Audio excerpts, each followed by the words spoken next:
morning, everyone. Welcome back to the beautiful Taheton County, Iowa. Today, we're going to be getting into corn planting.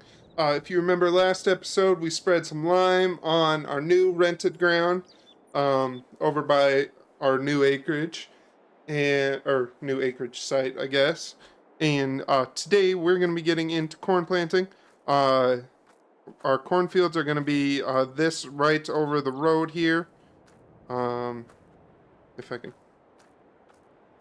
Yeah, so we're going to plant this to corn, and then we're going to go back and plant that. If you remember, there's a little bit bigger field in the trees back there. We're going to cross creek. We're going to fold up the planter, cross creek, and go back there. Using our newly found driveway that, if you remember from a couple episodes back, we're going to go in between those trees. And, yeah, so we're going to get those two done. Then I'm going to do the big field.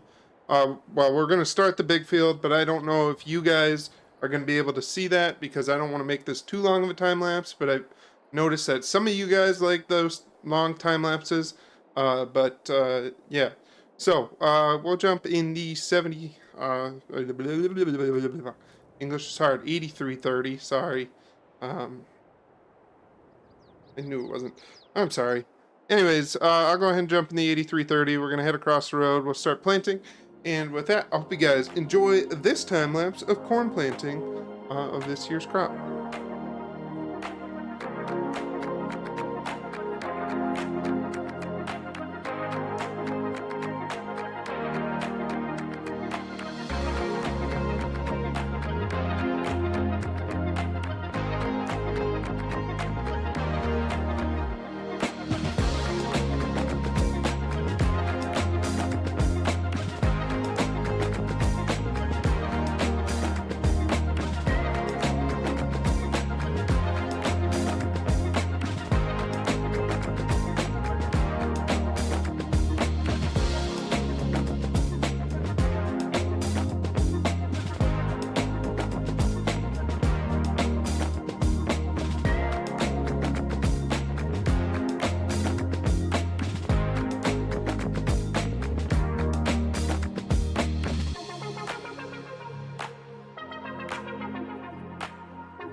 Okay, guys, good morning. Welcome back. I know yesterday's time lapse kind of ended a little abruptly there, but I didn't want to start planting a new field after it had already gotten dark, even though that 7330 has some phenomenal lights on it. I didn't really want to start that in the dark, but we are now gonna head back over there. I walked back last night, grabbed the truck, and I had to go in and get my other box of corn seed. Um, and I loaded up my pallet of extra seed here for just in case. I should still have, I think, a box, maybe two in here. Yeah, you can see maybe a box is still in this side here, or in tank one. But we'll head over here. I'll show you guys some of the seed. So this is soybean seed here, and I just grabbed this box this morning just to make sure that we still had some extra, or not that box. I grabbed that box because I needed to move it out of here, and that blah, blah, blah. Anyways, here is the two boxes of corn seed that we used to start yesterday.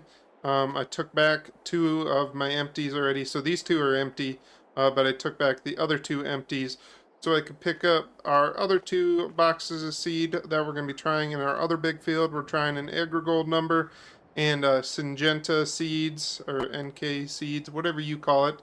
We're trying a variety of each of these in the next field. We're going to do half and half, so half the planter is going to be planting one variety, half the planter is going to be planting the other variety. Here is most of the rest of our soybean seed. So we got a Winfield cropland variety that we're going to try, and then most of our I guess we got a Stein seed variety here as well, that Stein Seed Company soybean variety that we're going to try as well. But this is all soybean seed that we all these are still full, and that's what we're going to use for planting soybeans. But yeah, you guys don't care about that. You care more about the fact that we need to go finish up corn planting. So I'm going to jump in my F350 here, and we're going to head over there.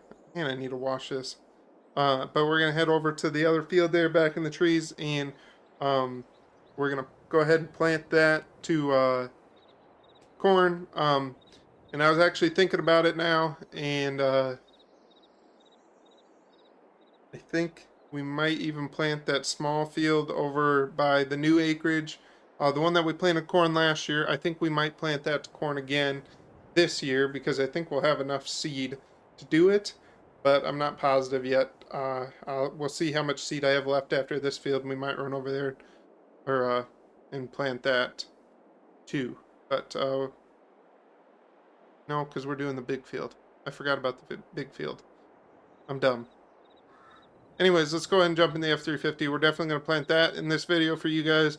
And then next video will be soybean planting. So I'll just tell you what I ended up doing. So with that, I'll go ahead and jump in the F350. And I'll see you guys over at the field. Oops. Alrighty, guys. So we're just pulling into the field here. Go ahead and get pulled up here back to the planter. Parked it back here just at the bottom of the hill here last night, and I took the gravel road in. You know what, I don't want to park this on the side of a hill now that I think about it. That would be stupid. We're gonna hopefully make it around here, and I'll park it right on the edge of the field here. Just like that. And then we'll go ahead and put the auger out, since we need to back the tractor up so we can top her off quick. We'll go ahead and do that.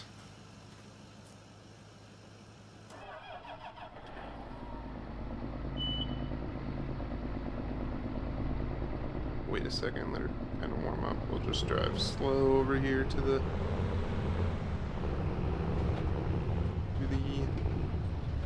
tube here and fill up the auger.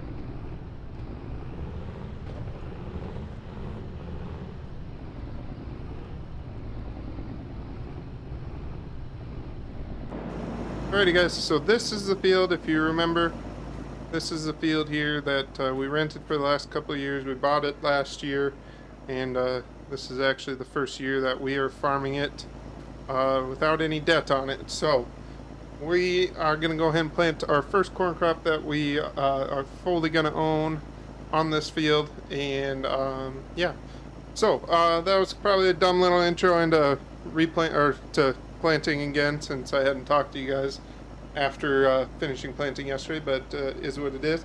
We'll go ahead and jump the 7330 or the 8330. But we'll get her topped off, and yeah. So I hope you guys enjoy another time lapse of planting corn.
Alrighty guys, I hope you guys enjoyed the time lapse there of playing. Welcome back to beautiful Taheton County, Iowa.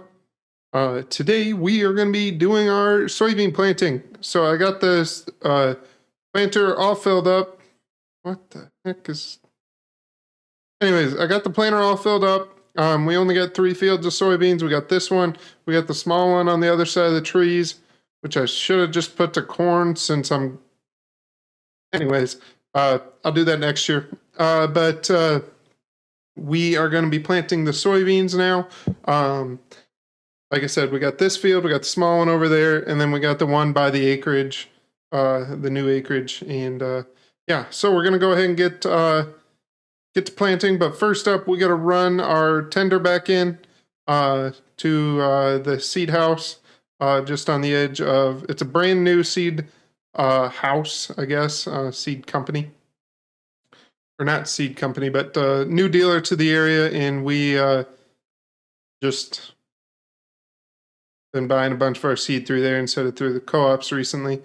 But yeah, so we're gonna go ahead and jump in my F-350 here. We're gonna go drop it off. We already went and dropped off the bulk fill one that we used last, or for corn harvest, I guess. And so now we're going to go ahead and jump in the F-350 again and run it back to the seed dealer, and you guys can see the seed dealer. So, all right, I'll see you guys at the seed dealer. All right, guys, so we just pulled in here to the seed dealer now. Just going to do a loop around. I brought this one in literally a half an hour ago, so... decided I should show you guys the seed dealer. Get out here and double check. Looks like it did a good job. But yeah, here's the new dealer. He's not around right now, I don't think. He kind of built it in a bowl now that I'm getting here. Maybe did he leave the door unlocked? No, he didn't. But yeah, you can see he's got a bunch of empty totes in there. Brought all of our empty totes back a little bit ago. And he keeps his extra seed tenders in here.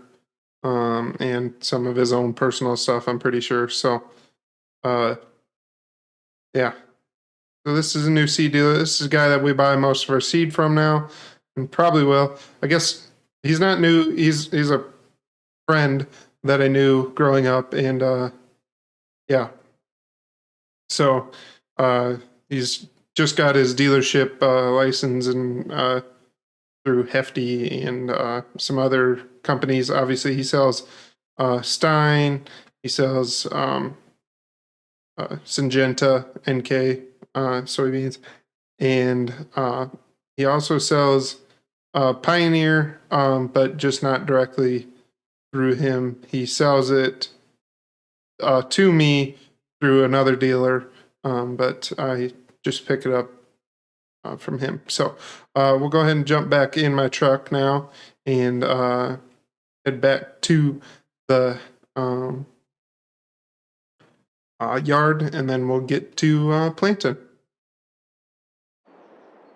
Alrighty guys, I just got back here. I got the F-350 parked.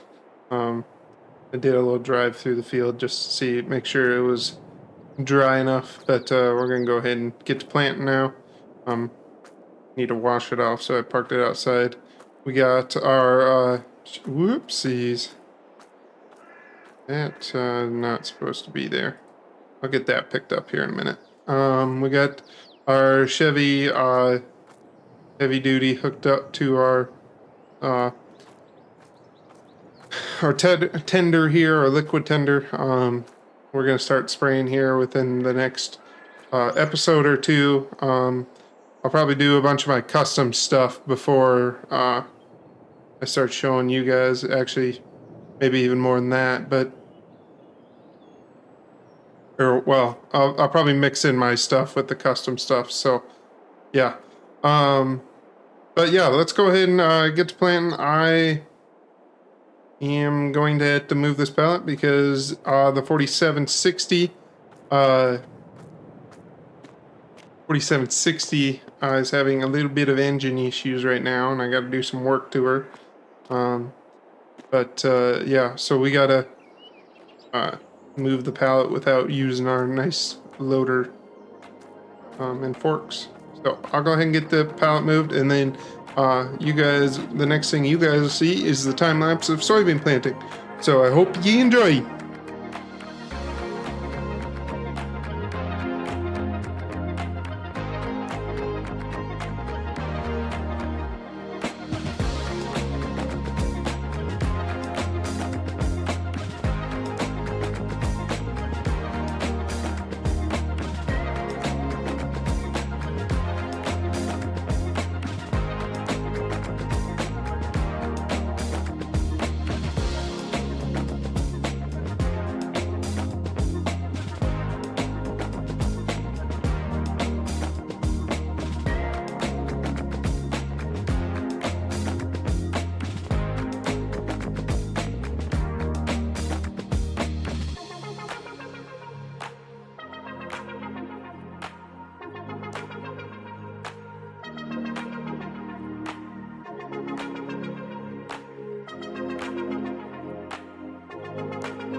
Alrighty, guys. We got done with soybean planting there. I hope you guys enjoyed the little time lapse there. Not quite as long as corn planting was, but I also did many more acres of corn planting this year than I was originally planning to. But with combining these two fields, the best option, or I've already said that, but the best option when you have two fields that had two different crops is doing corn on corn instead of just soybeans on soybeans. But some guys do soybeans on top of each or in a row. But yeah. So next episode is going to be a little bit special. We're going to help a neighbor clean up his yard, and then we'll get into spraying, or clean up a yard that he bought. There's actually a good friend, but that's why I got well, I shouldn't say our. I'm renting this batwing mower here. We're gonna go chop up some bushes and stuff for him. I used this last fall, so I still had it this year. Or this year.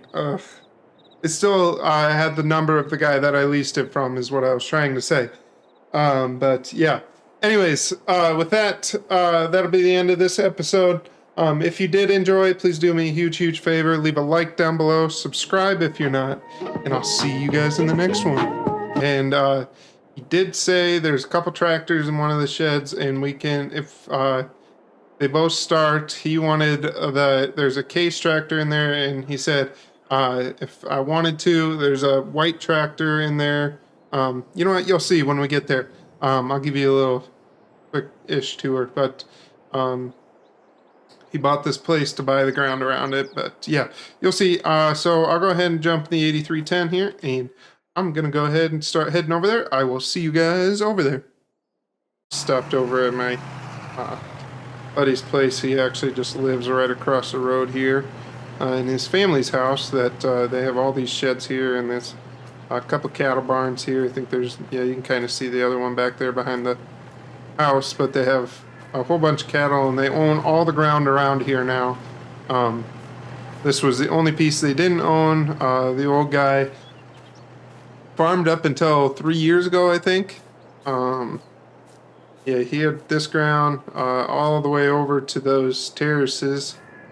There's kind of like a draw right on the edge of those terraces that, or not on the edge of the, whatever. Over to those terraces he owned, and then kind of back all the way back here. Yeah, so he, like I said, he retired 3 years ago. And then the storm came through, well, actually, hang on, 4 years ago.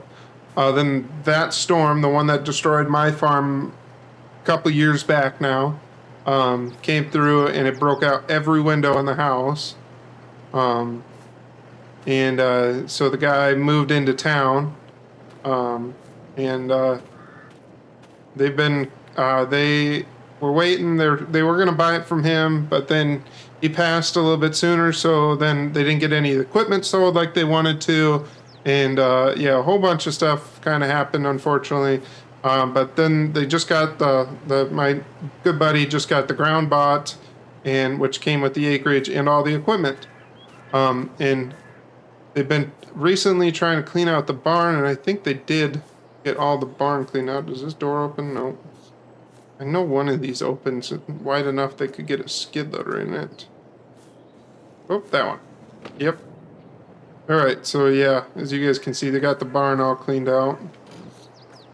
But he had offered, if I came over here to do this, he doesn't need this white tractor back here, this 6105 white tractor, but he wanted the MX 170 out of it. I don't know if I want this tractor, because I'd have to pay him for it, and then I had to buy the loader and its attachments too if I wanted to. I don't know if I want it. Like I told him, I don't really need it right now, but I've been working on the 4760 because she has multiple hydraulic lines that I have to replace, and a couple other things that just normal wear and tear, you know. And it's showing its age, especially since it got hit during the storm many years ago now. But yeah, he also has the Cycle Air 800. It's a 4-row, and then this John Deere sprayer. I don't think that most of the equipment in here I don't think's been used in 5-6 years now. Well, actually, I take that back. I think he said this case tractor, they had it running a couple weeks ago, but they didn't drive it, so they don't know if anything was wrong with it for after sitting that long. But yeah, but he also had a Brent 644 wagon and the attachments for the loader. They don't look that old, actually. Neither does this loader. I thought he bought those brand new and then decided to retire because I heard he knew like his health wasn't great about 5 years ago, and he knew that it was just time to retire, even though he wanted to keep farming. But yeah, so we're gonna go ahead and jump in the 8310 here. We're gonna mow with the batwing here. We're gonna kind of just mow down all these bushes right here in the front and kind of get this just opened up. Excuse me. For my buddy, and then we'll help him get that shed door open, and also help maybe get the tractor started so he can get them out. So yeah, but yeah, let's go ahead and get to mowing here, and we will keep moving forward. That was so weird, I'm sorry. Alright, hope this Batwing can handle this, because this isn't the same one that I used to clean up my area last year. Don't know, it'll definitely handle the grass, but I'm kind of doubting. Yeah, it won't handle the bushes, unfortunately, though. Kind of runs them over, doesn't do anything to them. Oh, it's fine. He said he is going to get a mulcher. Kind of. Oopsies. Ignore that.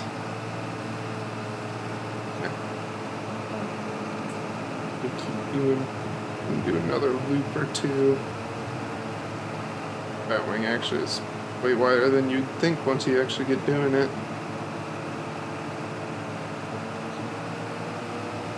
Oh, this is not the direction I should have gone. Yep.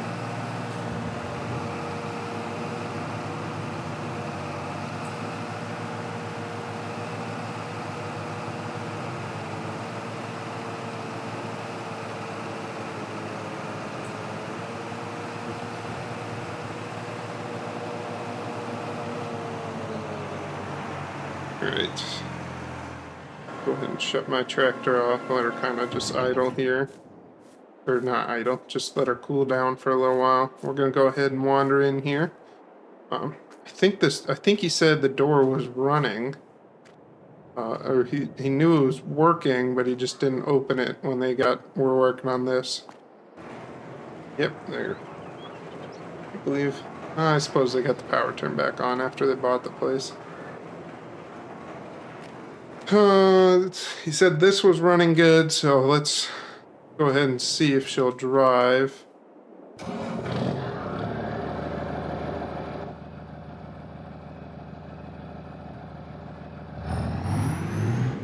Sounds really good.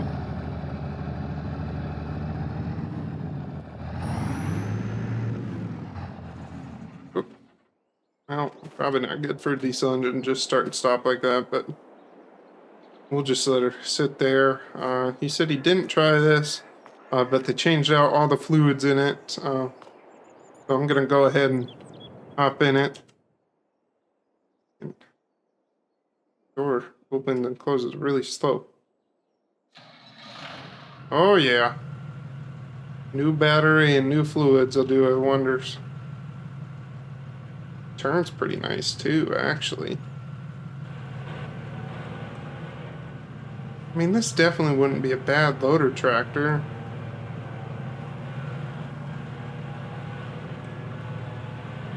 kind of just want to get a new tractor is the main thing.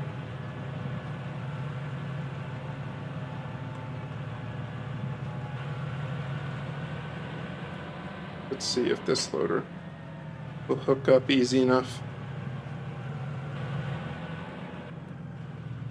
I'll see you guys back in after I get this hooked up. Alrighty, guys. So I got the bucket on, and I got the loader he had for it on. I will say I'm not a huge fan of the loader for sure. I like the tractor. It drives nice. It's got easy controls. I don't want the loader though, because honestly, this loader is just, it takes, whoa, I didn't mean to do that, sorry. This loader just takes up so much of your vision. It just sits so high on the, here, you know what? I'll hop in it quick.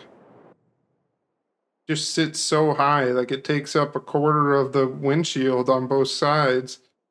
Or well, total it takes up like a quarter of it. But you can't see your wheels now other than start it and turn it. Other than when they're like, I don't like that you can't see your wheel other than just the fender piece. You can't see the inside. I don't know, maybe that's just a loader factor thing, but I can, on my 4760, I can at least see the hinker fenders a little bit better, and you can see the wheel. And I don't know. We'll have to ask him if he wants a reasonable price for it. I will be considered here. We'll go ahead and just drive this back forward a little ways.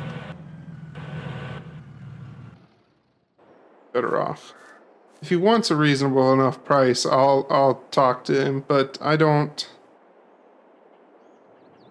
know. I'm betting that he'll want too much for it, and he honestly can use it more than I can. I don't need a loader tractor that much. I want a tractor that I can use on my equipment as well as it's a loader tractor, you know? Whereas like my 4760 now isn't much of that anymore. It used to be my main tractor, right? But now, unfortunately, I've gotten big enough equipment where it can't be used much on any of the equipment other than the auger. So that's probably the only thing I'm going to keep it around for right now. But yeah, so yeah, man, I can see why he liked this MX though. This would be a great loader tractor, honestly. That's what he should do, is take if the loader would change off, he should put it on this over that tractor and then just sell this tractor. Because I think this would be a great tractor for a loader tractor with all its nice controls. Actually, it's set up for it. Almost. I think this yellow, or the orange and black controller right here is for a loader. Huh. So, I'm gonna go ahead and head home now. Well, actually, no, I gotta go over and talk to him about that. Duh. So I'll just wander over here and see if he's home. I imagine the reason why he wanted me to mow that is he wasn't gonna be here right now, but oh, whoops, I'm gonna walk through his flower bed. I am a bad person. I'm sorry.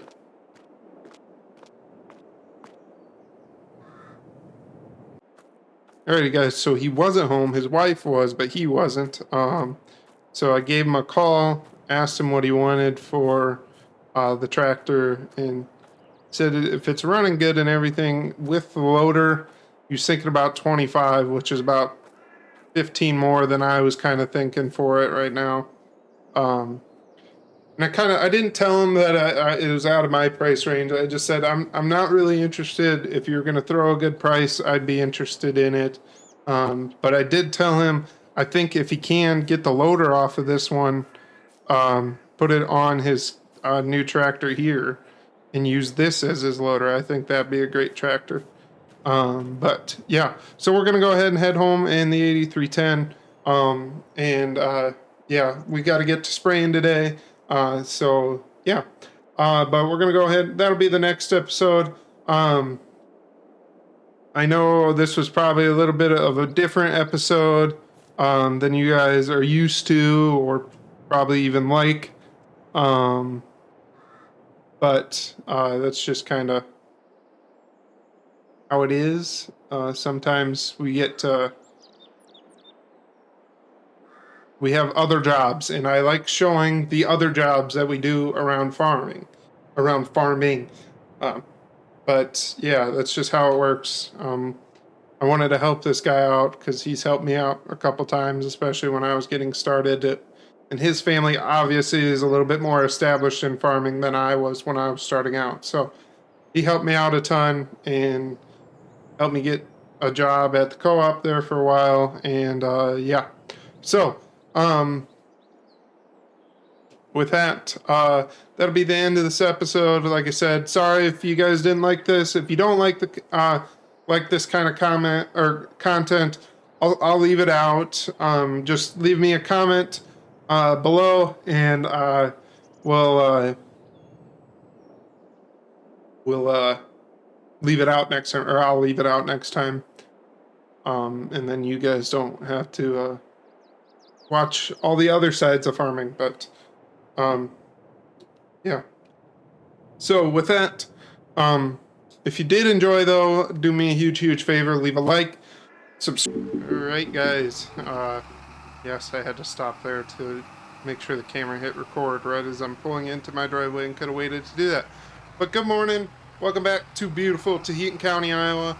If you guys didn't watch the last episode, I'm literally just returning from helping out a buddy. We went over, chopped some tall grass for him so he could get to a shed, and then I moved a couple tractors for him that were in those sheds. And then looked at a tractor that he had for sale, but didn't end up buying because if you guys haven't watched the past couple episodes, we've been having troubles with the 4760 that I have that's now starting to kind of show its age. Don't remember parking the 8330 like that, but we'll go ahead and wander back here. As you guys can see, 4760, we've been working on it a little bit. A bunch of hoses we had to replace. Starting to eat some oil, or drink some oil. But here, still runs good. Still turns good. I really like the tractor. I mean, it helped me start my farm. Sorry, I'm going to move this because this kind of bugs me. I definitely did not park it like that. Oop, I meant to shut it off. There we go. Alright, but yeah, so looks like, yeah, it just, unfortunately, the 47's kind of getting small for what we need it to do. I'll probably keep it around, but during this fall's consignment sale, I'll probably look for a new tractor, a new loader tractor, mainly, so I can hopefully have another tractor that can pull the equipment. I mean, kind of what I'm using the 8310 for now, which maybe I'll sell the 8310. Yeah, I'm just trying to get in a good position here for equipment wise. But with that being said, like I said in the last episode, we're gonna get right into spraying. We got to get our corn sprayed here. Well, actually, we got to get everything sprayed. But we're specifically going to get into spraying the corn right across the road here. So, with that, I hope you guys enjoyed this little time lapse here, quick of spraying.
Alrighty guys, I hope you guys enjoyed that little short time lapse of spraying that field. We are now going to head over to the big cornfield.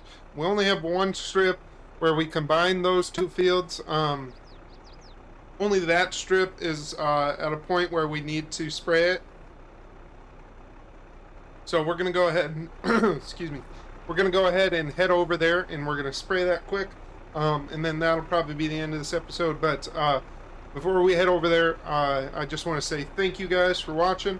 And I want to thank you guys a little bit more because I honestly, I say this a lot and sounds dumb as hell, cheesy as hell, whatever you want to say. But I want to thank you guys for the amount of support I've had recently, the amount of comments I've been getting, the amount of likes I've been getting, the amount of subscribers has just exploded recently. Not too long ago I had like 8 or 9 in a day, which was awesome to watch. We ended up hitting 100 like a day later, and yeah, a day or two later.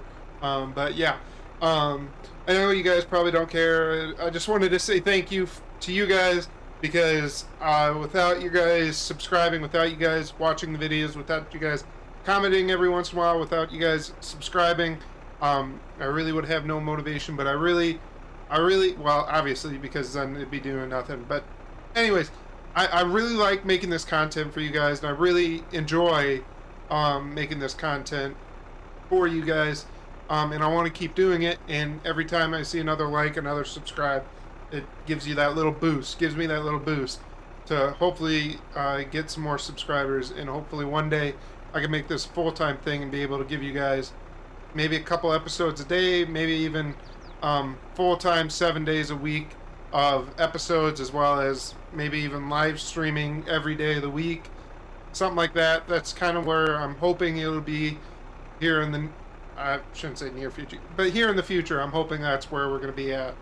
So, yeah, with that, I'm going to jump back in the New Holland sprayer here, and we're going to head over to that field, the big field, and we're going to spray that strip, and then we'll come back and I'll do that stuff. So, with that, I hope you guys enjoyed this quick little time lapse of just running over to that little strip.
Alrighty guys, I hope you guys enjoyed all those time lapses of spraying the corn there.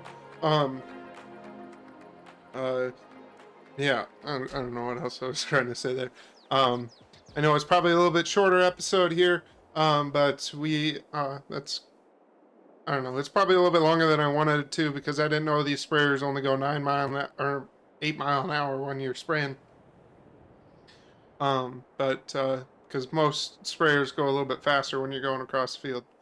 Or most self-propelled sprayers go a little bit faster. So, anyways, with that, I hope you enjoyed. If you did enjoy, do me a huge favor. Leave a like down below. Subscribe if you're not. Good morning, everyone. Welcome back to beautiful Taheton County, Iowa. Today, we are going to an auction. It's a retirement auction, a little bit closer to home than I thought it'd be, but um, I guess yeah. So the neighbor that I worked for a couple years back, or a year back, 2 years back, whatever it was, um, he is retiring now. He has been slowing down the last couple of years. As you guys know, I worked for him for a couple of years, and then he decided to retire um, this year. So he's selling all of his equipment right now. Uh, and yeah. So we're going to that auction. They're also it's an auction where you can rent out some of the ground too. Um, so I'll kind of drive past a couple of the fields that they have left. They basically own everything on the road up there by his house. And then there's one field kind of down um, by the pond that's right behind my field over here. But yeah, so we're gonna go ahead and head up there. I got my F-350 out here that I bought from him actually. Now that I think about it, and we're gonna head up there. I'll show you the equipment. I believe the yard is up for rent too. I won't be bidding on the yard, unfortunately. But I will be going. I will be trying to bid at least on the piece that's back here. But the other pieces are rather large fields, as you guys will see. And yeah, so with that, let's go ahead and drive up there. I'll see you guys there. Alrighty, guys. So as you guys remember, here's the yard up here with his bin site. Here is an oat field. I guess he planted oats this year. I don't know. Or maybe they're just really, really early soybeans because it's July. Or they killed. I don't know. It's probably oats or something. I don't know. Can't really tell from the road. But yeah, so that field's up for rent. But I think to rent that field, you have to rent the yard. So that's just included in that. So this field's up for rent right here. This one kind of goes back all the way into the trees. I might bid on this one, but I think it's going to go way too high for me to even think about. We're going to go ahead and head down here. Here is a separate track, so you'll take this driveway and the field. This little field right here is connected with this field on the other side of the creek, or it's the same track, so you'd rent that field, this field, and then actually the one up over the hill here too. This field's for rent too. Obviously the houses aren't for rent, they'll still be living there, but the yard on that one, yeah, we'll go back there here in a second. But here is this other field that's part of that bigger track there. And then I'll drive down to the other field.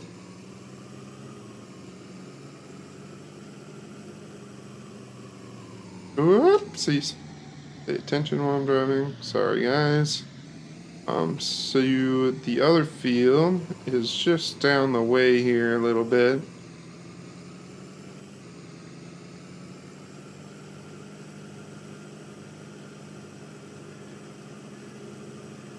I go railroad crossing.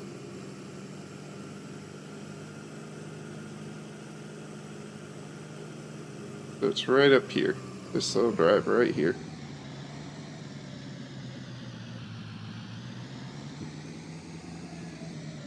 So it's this field right here. I believe there's even a shed back here in these trees, but I'm not going to drive all the way back there right now. But yeah, there's this field kind of goes all the way back into the trees there too. But yeah, let's go ahead. Get back. Stop by the neighbor's house. Whoops. And we'll say hi to him quick. And talk to him and his wife for a little bit before the auction starts. The auction starts at noon today, because they sold a lot of their equipment. May I remind you, before this, because remember they used to have cattle and they used to have a dairy set up too, a small dairy, but they had a dairy set up. and so they don't have as much equipment anymore. They used to have 2 combines too, and they got rid of. Whoops, slippery bump there. What else did they? They used to have like low loader or whatever you flatbed trucks and flatbed trailers is what I meant. So stop in here. Probably going way too fast to be going down gravel road. But maybe they're not even home right now. That would be ironic. Go ahead and shut the truck off. So I'm gonna run in here, say hi to them quick, and I'll be right back. Alrighty guys, so I just got out of the house there. I had a nice little breakfast with them actually. Didn't know they were having breakfast. Probably should have called them first. But anyways, so I was gonna show you guys this shed. I don't know if I ever actually came in this shed with you guys before, or I guess it's their dairy setup. Or one of them. I guess both the brothers had dairy setups, but this one was their biggest one of the two. The other one's smaller, but it was mainly they just use it as like their dry cow area. But yeah, so this is the inside. This is where the cows would be fed at, and would probably sleep most of the time. And this is the milk storage area. I assume the milking area was over here then, or no? This is outside.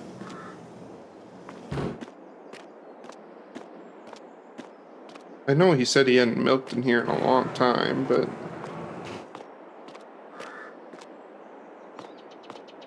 they like lock him in the things. I see the tubes, so maybe they locked him in here, and then they'd feed him, and then they'd come behind and milk him. Anyways, yeah, so that's their little barn here. And it's got a big pasture back here and a manure storage pit right here. Yeah, so big pasture right there. So, yeah, I'll walk up and I'll show you guys the equipment that they have for sale then. Alright, so here's the equipment they have for sale. Oops. We have their Hagee, with their 132-foot boom. It's pretty clean. I think he just got this like 3 years ago. So maybe a couple thousand acres on it most. This Kinsey, I know he only got like 4 or 5 years ago. It's got a scale on one of these sides, I know. Is it a 1,500 bushel? I can't quite remember. 1,300 bushel, whatever it is.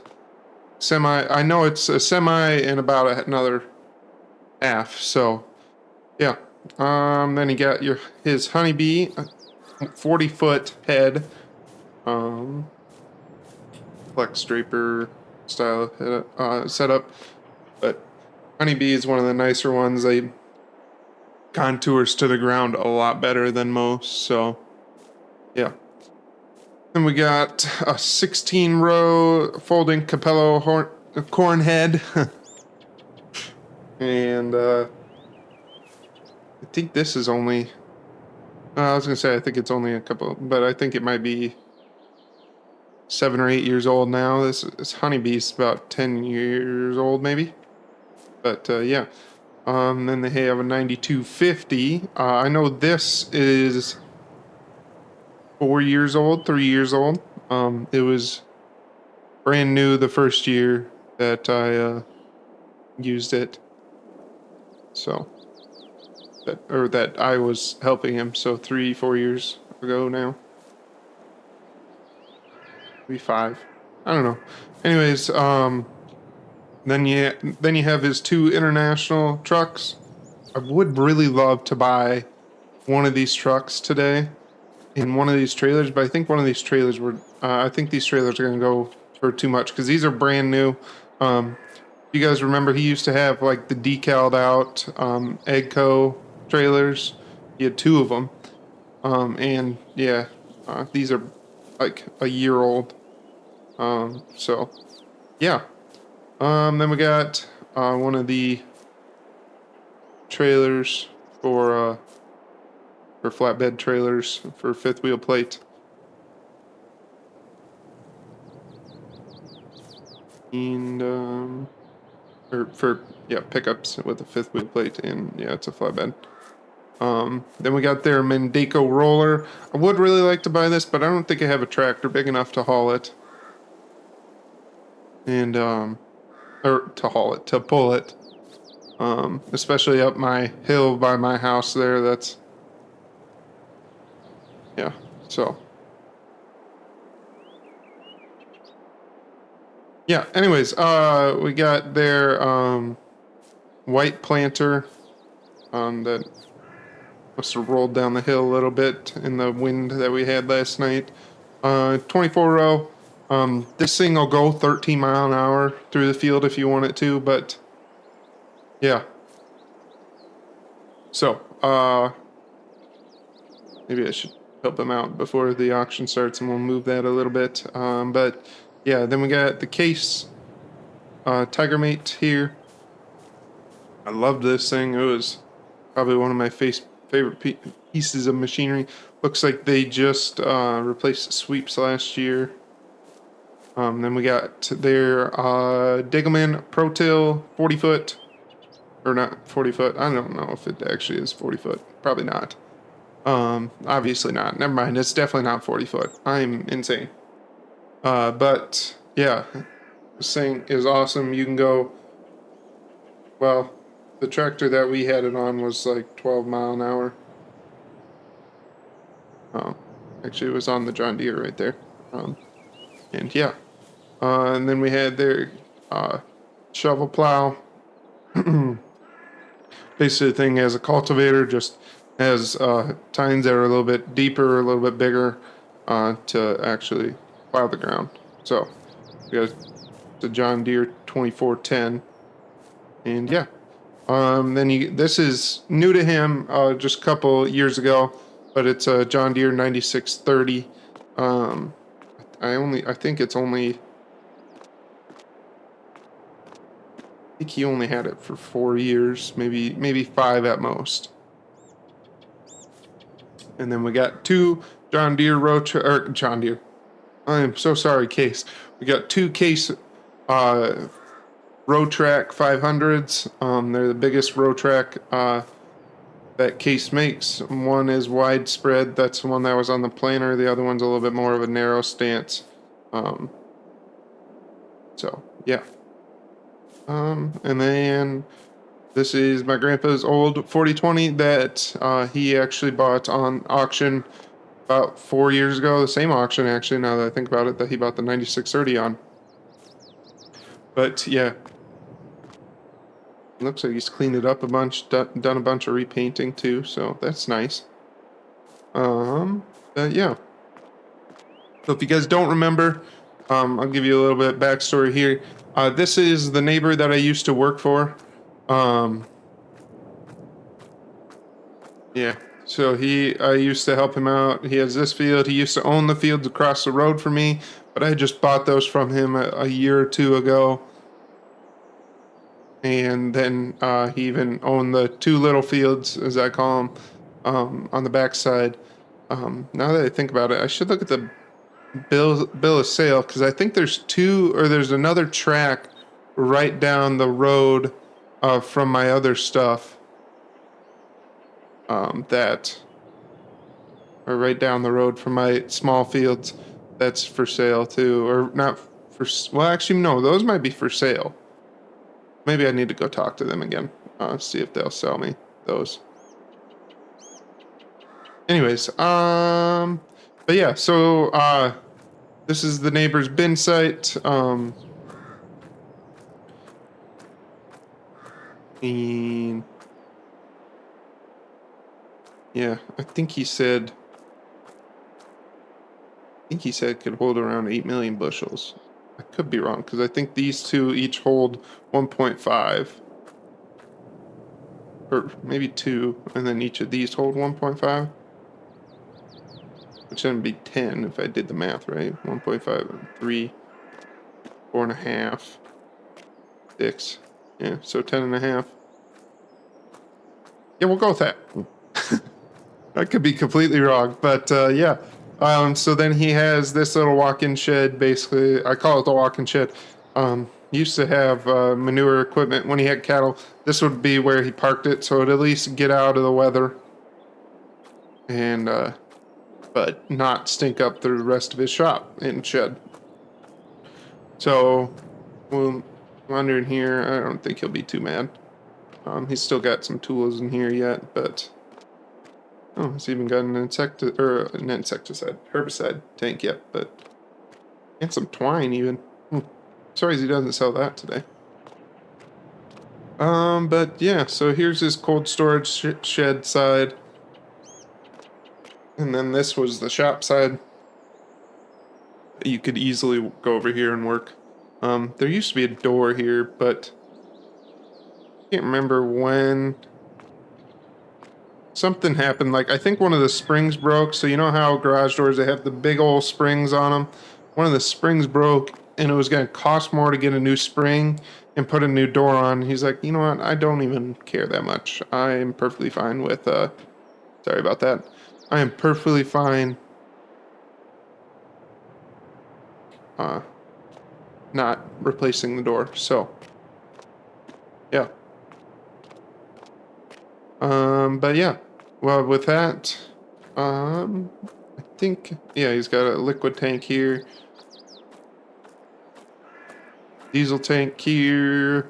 This is his well actually comes straight up into here. Oh, and he's still got his GPS receiver out here. I'm surprised he doesn't sell that today too. But his well just comes straight up into here, and that's what he uses during spraying. He'll just back the trailer near that, and kind of helps as an extra buffer between the sprayer and everything like that, so you don't take too much water. Then he's got a couple old Meridian bins here. I don't think he said he'd use these in like the last 10 years, so yeah. Yeah, with that, we'll go ahead and I don't, like I said, I don't know if I will be buying anything at the auction today. I would really like one of those trucks, but I'm mainly trying to go for one of the pieces of land, and oh yeah, that's what I was gonna do. There's that one piece that's for sale, but my other pieces that I'll show you here in a second. So, or well, I'll show you after the auction probably. If it is for sale, I'll try and buy it from him quick before the sale. So, I'll see you guys in a couple hours. Alrighty guys, so auction got over a little over an hour ago. I did get one piece of ground rent, and I did buy a piece of ground too. So you guys will be able to see that today. We're gonna go ahead and head over. Actually, I already showed you guys the one, but I'm gonna head over to the other one. It's just over, or well, I'm gonna head over to the first one, then I'll show you the other one that I bought. The first one that I rented is actually the one that I showed you that's way over here. It's the one that kind of goes back in the trees. I'm gonna rent that. I'm not gonna buy it or anything. I'm just gonna rent it. I told him I just wanted the lease that we won the auction on is a 3-year lease, and I honestly would be perfectly fine with that. I have to come up with the money to buy the north chunk of that ground from the guy that used to farm with my grandpa that we're renting right now too. So, went over those railroad tracks way too fast. But yeah, so here is the farm that I was talking about. I'm renting this next year, but here's the shed, and I didn't know there was a bin back here. But there is, I guess. Yeah, so I kind of wanted to look in this shed. I'll be back in 1 second. Give me a minute. I want to kind of crawl in this bin. I think this bin is 20 years old. And I just want to crawl inside to see if the floor is any good, or if we're just gonna stare at it for the 3 years that we rent it, because we can't do anything with it. Alrighty, guys. So I crawled up in the bin there, and I just wanted, or crawled in the bin and crawled on the top. We could use it. I mean, it's not that. It doesn't look that bad. But I mean, it's only gonna hold like 1,000 bushels or so. So I mean. Oops, again. If worst comes to worst, we can use it, you know. It can be last resort. But here's the shed. It looks identical to the one that we are renting down by, or that we bought from the guy that used to farm with my grandpa. Yeah, I think it's literally the same shed. Must have been a very common and liked design at the time. But I wanted to show you guys this little, like, they built a shed here instead of a house. Although maybe as flat as this was, I bet you there was a house here at some point. And yeah, so I bet you. I mean, look at how pretty that would look during the winter or during the fall when all the trees are changing. Oh my god. Sorry. But yeah, now we'll go ahead and head down to my other 2 fields, and I'll show you the new spot. Yeah. The new field that we bought down there. So we'll go ahead and head down there. Alrighty, guys, so you can kind of see that little green patch back there. That's our small field, or my smallest field, back here, across the river from my main stuff. Here is one of the grass fields that we bought. The neighbor actually rented these out to the dairy. They usually cut hay and sometimes haylage took haylage off of it. But yeah, look at it. I mean, this is a big field. But right back over here is the next track, which is right next to our other field. There's just a random tree in the middle of the field too. And here's the railroad crossing. Just pop over it really, really slow. Bunk, bunk. I would not recommend doing this with your truck. Alright, so here is the other track that I bought. It's not a ginormous track, but pretty decent sized. We got this field. It looks kind of gets split by a pretty good washout, gully, waterway, whatever you want to call it. But next year it's going to be my to operate. I'll definitely be combining those fields, or these two. So, you know what? I'll get the drone. I think I have the drone in the back end of the truck here. I'll go ahead and jump in the drone and I'll show you guys. Alright, so as you guys can see, here is the 3 fields we bought here, and then back there is the grass fields. And this is my current cornfield, the odd-shaped one, as I love to call it.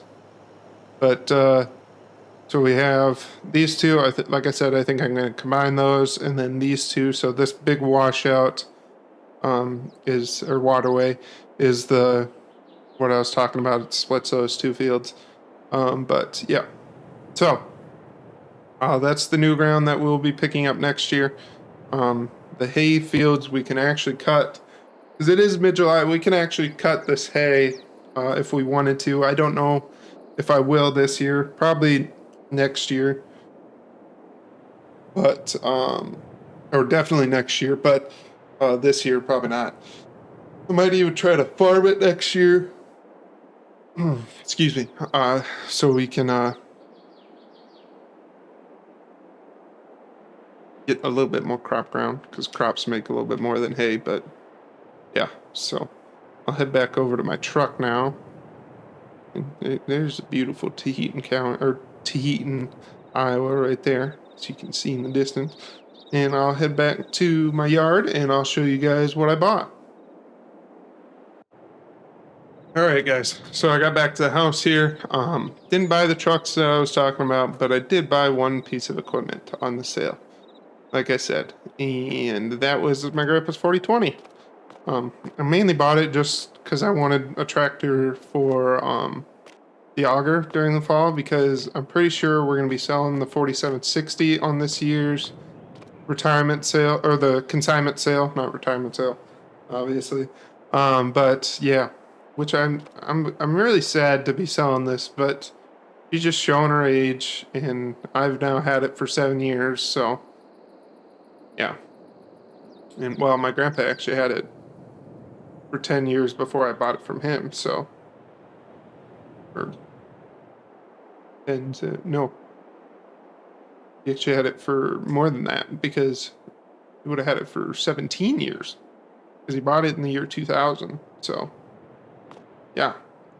But yeah, so, that's kind of the update there. Next episode, we're going to be cutting hay, excuse me, and making bales. As usual, we'll be cutting right behind the house here, and then that stuff over there. We might do the small field that we just bought, but we'll see. So with that, I hope you guys enjoyed this episode. If you did, do me a huge favor, leave a like down below. Guys, good morning, welcome back to beautiful Taheton County, Iowa. Today, we're going to be getting into hay cutting. If you watched the last episode, you know that we just got done helping the neighbor sell during his retirement sale. And we actually got renting one piece and bought a new piece from him. And now we are getting into hay harvest. Like I said, it's the next day. I was gonna say, is it the same day? No, it's definitely not the same day. It feels like the same day because it was such a late day yesterday, but yeah.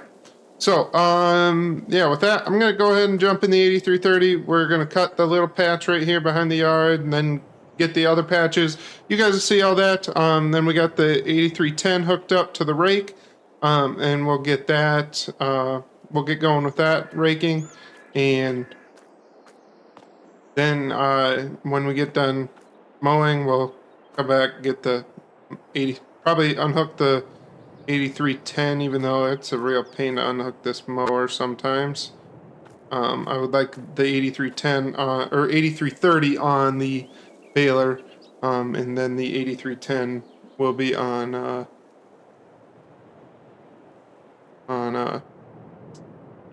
the bale trailer if we get that today from the dairy that we're selling the hay to. So yeah, let's go ahead and jump in the 8330. I hope you guys enjoy this time lapse of cutting hay with our new Case DC 133 mower.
Well, guys, I guess I'm done cutting hay for today. I didn't expect it to start raining so hard. It wasn't actually supposed to. It was 20% chance, but I guess 20% chance still means there is a chance.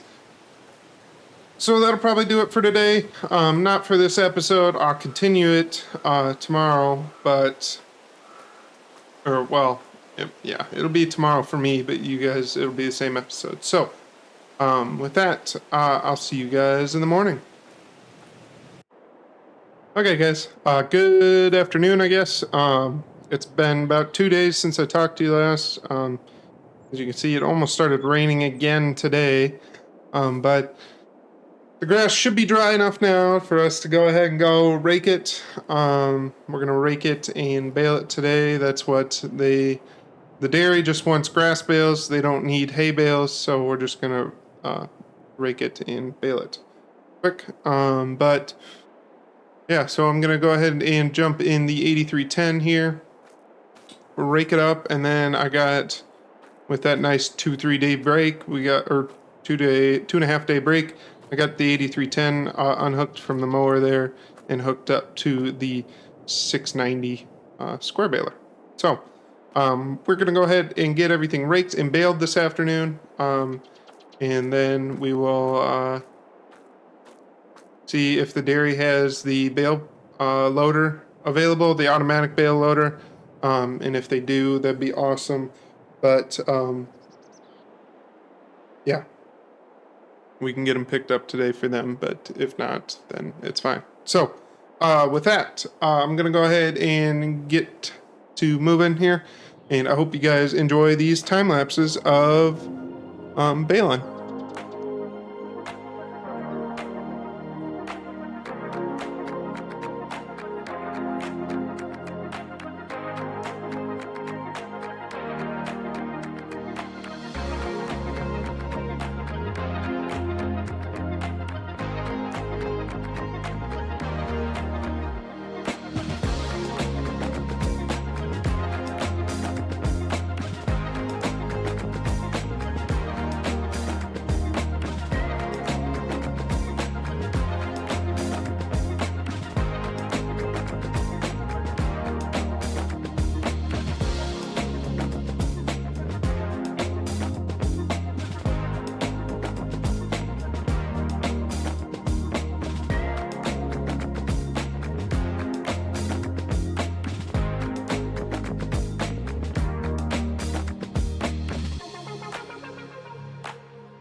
Alrighty, guys.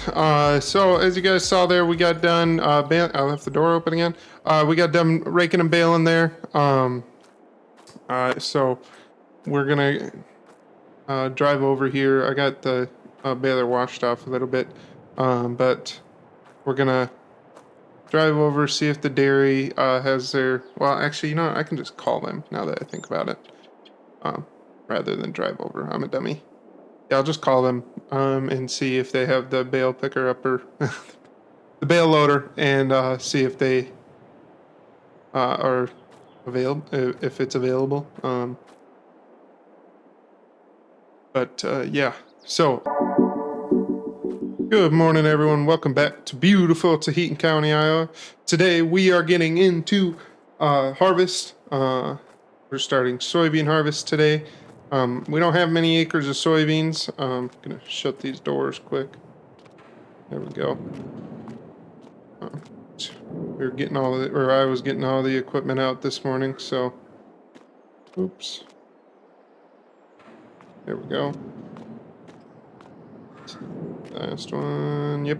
All right. So I actually got to go over and get the soybean header out of the shed at our other yard first. But all we have is this field, our small field over on the opposite side of the trees, that little one, you know, and then the one by the acreage over there. But we're going to end at our new acreage down there just because we our corn head is stored there during the winter, so then I can leave my soybean header there, and that's where it's stored right now. So, that's where it's stored right now. So, during the winter and other months, anyways, yeah. So we gotta go over there, get the soybean header, and come back over here so we can combine this field. Then we'll go over and do the small one, and then that one. So, with that, I'm going to jump in my Ford here, and I will see you guys back here after I get the trailer. Alrighty, guys, so I'm just getting pulled back into the yard here. Like I said, I'm going to get the head hooked up here quick. Hopefully, make sure all the straps are undone. Yep. All right, so we'll go ahead and jump in the cloths now. And get her all hooked up, and then we'll go ahead and we're gonna head into the field and obviously get to combining. So yeah, with that, I hope you guys enjoyed this time lapse then of combining soybeans.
Alrighty, guys. So I hope you guys enjoyed those time lapses there of soybean harvest, um, and all my normal mess ups per usual. But yeah, so I got the corn head hooked up here. As you can see, I'm gonna get it fueled up, and we're actually gonna start corn harvest. But that's obviously gonna be in a separate episode, so we don't have just one long episode for you guys. You guys can kind of watch them as they're shorter ones. But yeah, with that, as always, if you liked it, please do me a huge.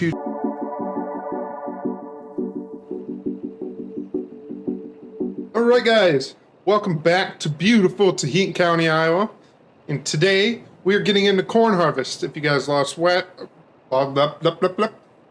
you guys watched last episode, you'll know that we just got done with soybean harvest. And when we finished up at the new acreage, I picked up the corn head, and we are now going to go ahead and jump in the Lexion here, and we're going to combine the field right across the road here. So yeah, I guess it's literally the same day. About, I don't know, we'll say it's 1 o'clock. I don't know what it is off the top of my head, but I got the auger moved over to the big Brock bin, and we're going to be filling that. I got the 8330 hooked up to the wagons, to the one set of wagons, and I got the Mack truck here, and then we obviously have the Challenger hooked up to the grain cart. I guess I will say, if you guys have watched previous episodes, you'll know that we have an 8310. That is actually listed on the auction this upcoming fall consignment auction. As well as our old 4760 that we started the farm with. Those are both on the auction, as well as also our sprayer, but that's because of some mistakes that were made, and I thought that sprayer was a little bit better than it was, and it turned out not to be. So it is what it is, and we'll try and get a new sprayer that's a little bit better, and hopefully the new sprayer will be a little bit faster and a little bit better for us, or at least suit us a little bit better. So anyways, we're going to go ahead and get the field opened up, make a couple passes along the end rows with Lexion here, and then we'll get the wagons brought over, and the truck and the grain cart and everything. So we have everything staged so we can start opening up the whole field.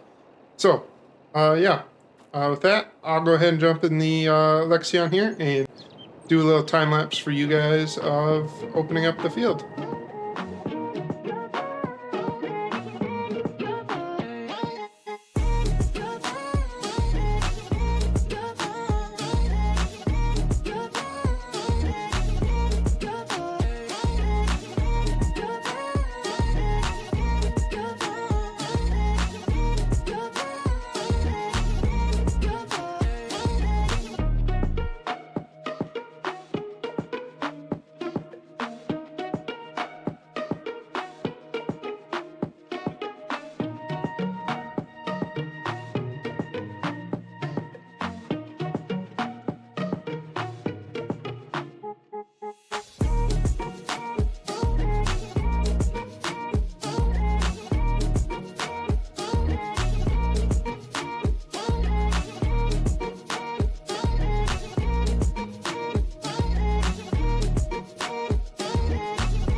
Alrighty, guys.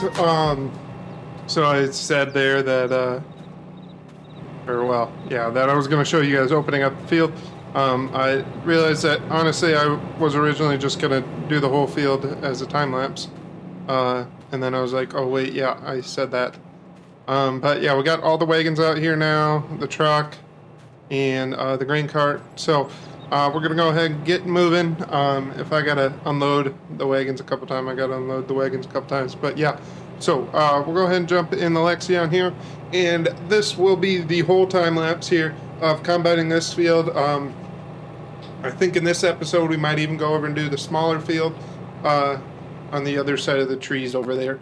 Yeah, so with that, I hope you guys enjoy, and I'll see you guys after this time lapse.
To beautiful Taheton County, Iowa. Today we are going to the amazing Taheton County Fall Consignment Sale. We have a bunch of our equipment on there, and I'll show you that per usual, and some stuff that I'm hoping to get. I guess if you watch any of my previous episodes, you'll know what pieces of equipment I've told you before, but I also went ahead and included the my auger. The auger barely reaches the top of our Brock bin over here. If you remember right, I bought that auger a couple years back when we started renting the new acreage that we ended up buying, because they fit these bins, and two of these bins we moved from um, the neighbor's place over to here, but now they now that I built a bigger bin, it unfortunately doesn't work. So, here we are. I gotta get a new auger. I won't be buying one at the sale. I think my auger is the only one on the sale. So I don't think we'll be, I need to shut some doors. I don't think we will be, where's the button? Over here, right? Yep. Be buying an auger. Well, yeah, obviously. I'll have to buy a new one, and I think the only one that's gonna work is gonna have to be like 100 and some feet long. So, buttons over here. Probably too cool to work. Gotcha. There we go. All right. And I gotta shut the garage door. So, I'll tell you the needs that I kind of need, and some of the things I want. But yeah, I'll show you guys that when I'm at the auction, obviously. But with that being said, let's go ahead and head up there. So, I hope you enjoy this episode. Alrighty, guys, welcome back. Just pulling up to the auction here. As you guys can see, it's definitely larger than last year's auction,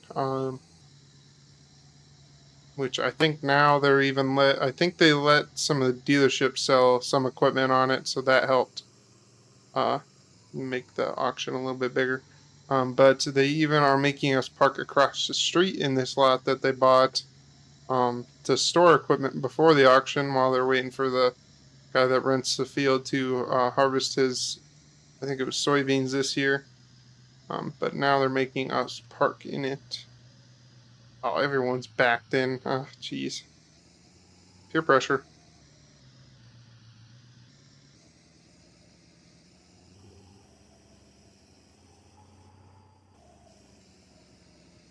Alright.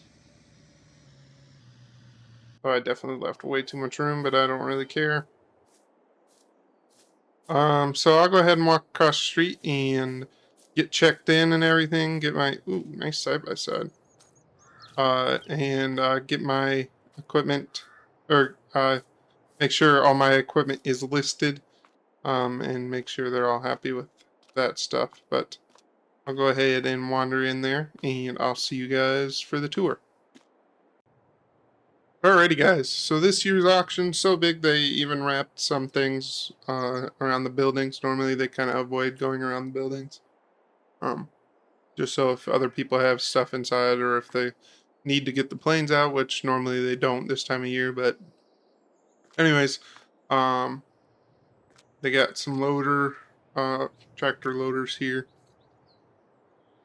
and yeah. So New Holland one, they got a Hauer, right? Is that, yep, Hauer, and then a Deere one. Looks like some sort of a quick attach for something. Don't really know what that's for, so. Yeah. Then they got a box of roller crimpers. That's kind of neat. For a mower conditioner. Then a tote of 2,000 liters of bond silage premix. Huh. some interesting. I don't think I've ever seen any of these three things on an auction before. That's a new one. But yeah, now we'll get into the stuff you actually care about, obviously. The tractors, and then we'll kind of wrap around. I have no idea, but we're going to go through this faster than, well, I guess now that I think about it, I edited the last video way down. Originally, it was going to be a 60-minute video. Then I only published a 24-minute video. I cut a ton out of that video.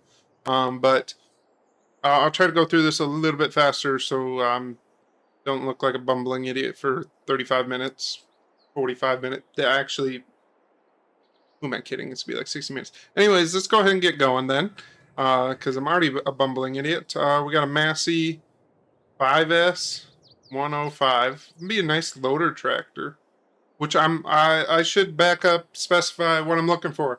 I need a loader tractor because I'm selling my 4760. I need another higher horsepower tractor, or higher horsepower to mid-range tractor, like my 8310. I need a new corn head. I am also selling my auger here, but I'm not looking for that here. Not looking for its replacement here, mainly because that's the only one that's here is my auger. And I'm also looking for a semi-truck and a new dump truck because I'm selling mine, mainly because it doesn't have much capacity. So, yeah, I'll be right back. I need to check something on my phone. Alright, so let's actually start going through these tractors now. We have an 8210. You guys already saw the Massey 5S.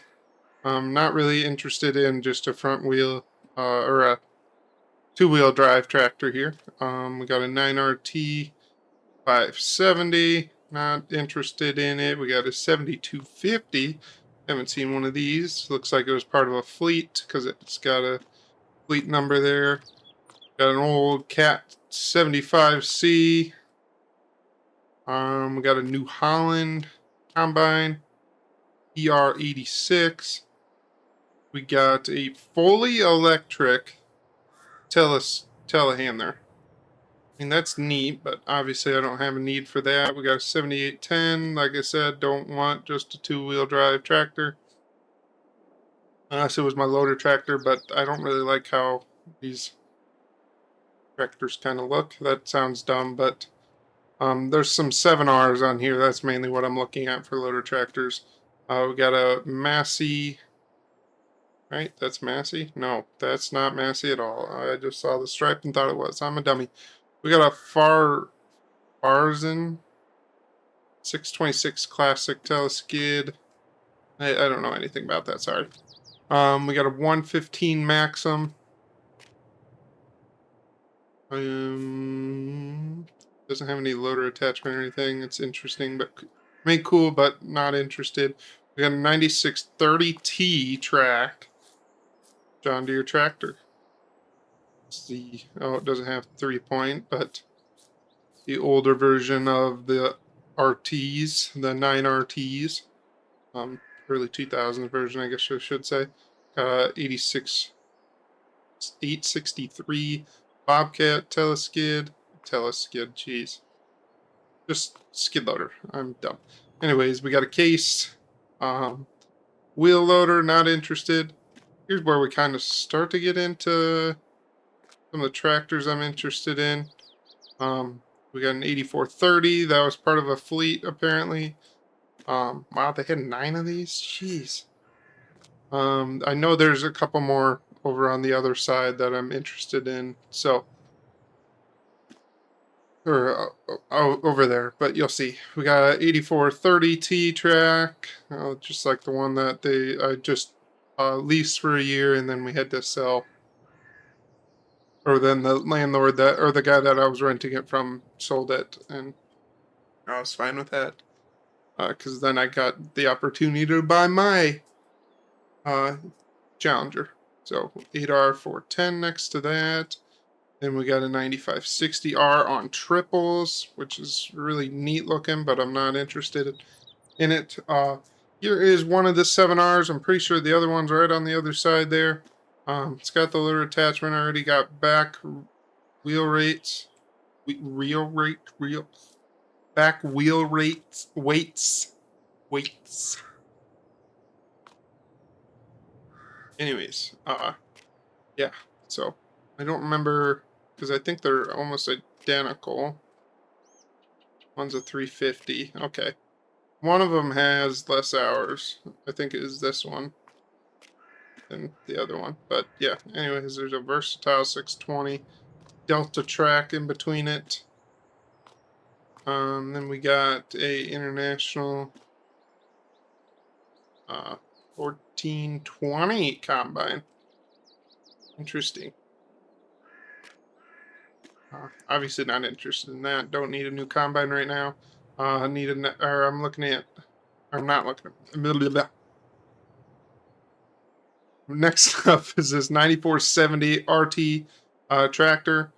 And then we got a Fendt 943. I mean, I would be interested in it. Actually, I'd be really interested in it. But I just can't afford it right now. I don't have much money around.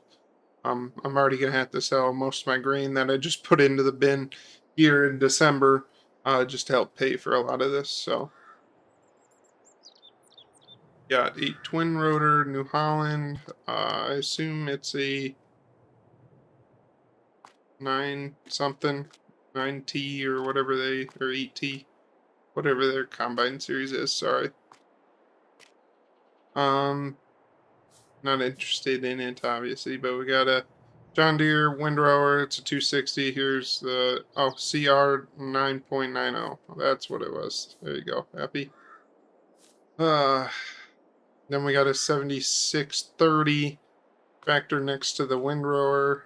Some side by sides. I'd be interested in some side by sides, but maybe I'll just buy that new instead of buying it off here. I'm sure they don't look. Or they look a lot better brand new than old or than used. Then yeah, I think one of these was used by a cattle guy, so it's kind of beat to hell. Anyways, let's go ahead and move on to the drills here. We got a John Deere drill, 455 drill. And then we got next to that. I'm not interested in that, but I am selling my drill. Now that I think about it. But I am interested in this drill. I'm not interested in any of these Kensies next to it, unfortunately. I am selling my planter, but I'm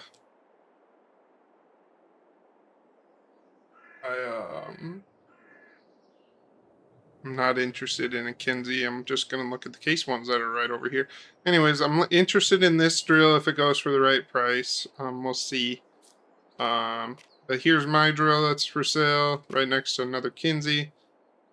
This thing I bought for $1,000 from the landlord or the guy that used to work with my grandpa. I bought it for $1,000 back then, or I think it was $1,000. I don't really remember now, but I used it twice, and I don't like how it doesn't have much for a downforce on it. But anyways, it's just a drill. So we got two case 16 row 2150 planters.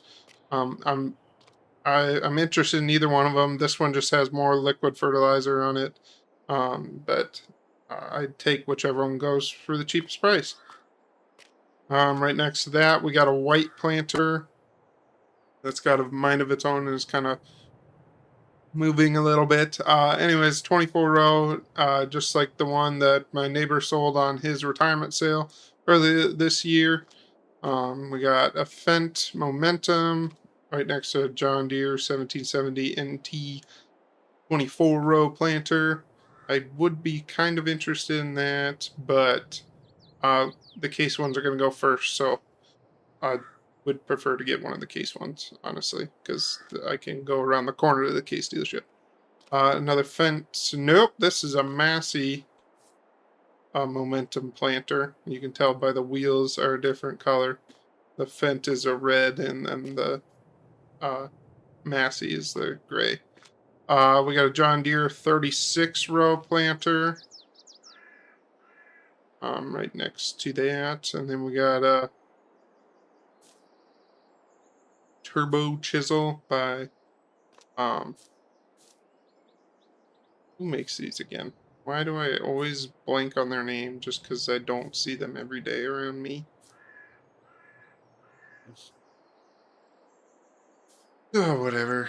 We'll just keep moving on. There's so much equipment here. I'm not gonna look up every piece of equipment. We got a Sunflower 630. Right next to that, we got a Mendeco Storm 4020. I would be kind of interested in this, possibly. Um, Mainly just want another another one for fall, because I don't rip all of my corn ground every year, but I like going over with one of these in the spring. If I don't rip it, or I like to go over the corn ground with one of these in the fall, just to kind of start chopping it up during the fall, and then we don't have to worry about the stock residue as much in the spring.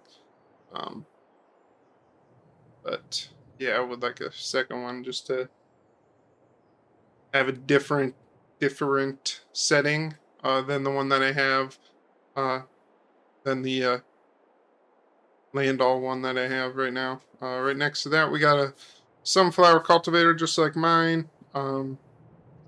And then I obviously don't need that. We got a Pro-Till Degamin 40, just like the one that my neighbor sold on his retirement sale this year.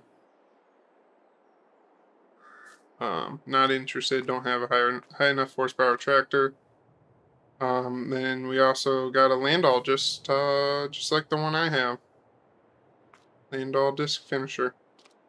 And then kind of wrapping around here, we got another small sunflower cultivator. Right next to that, we got a Pottinger Terradisc? Terradisc? Terradisc. Why did I say Terradisc? I'm dumb. Yeah. Anyways, we got a Case 490 and, disc, obviously, and then we got a John Deere 2100 Deep Ripper.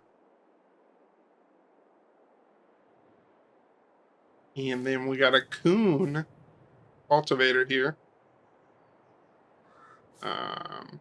Rolander. Does it say its size somewhere? I don't know how big that is.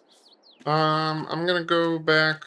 You know what? We're gonna start over here and work our way back around to get to that corner, and then we'll kind of head down the runway. We got a Demco cart right next to two Meyer boxes.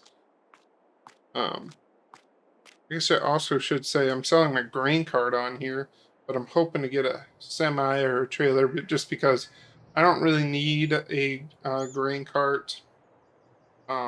This fall really helped me realize that now that I don't get much help anymore with harvest like I used to. Um,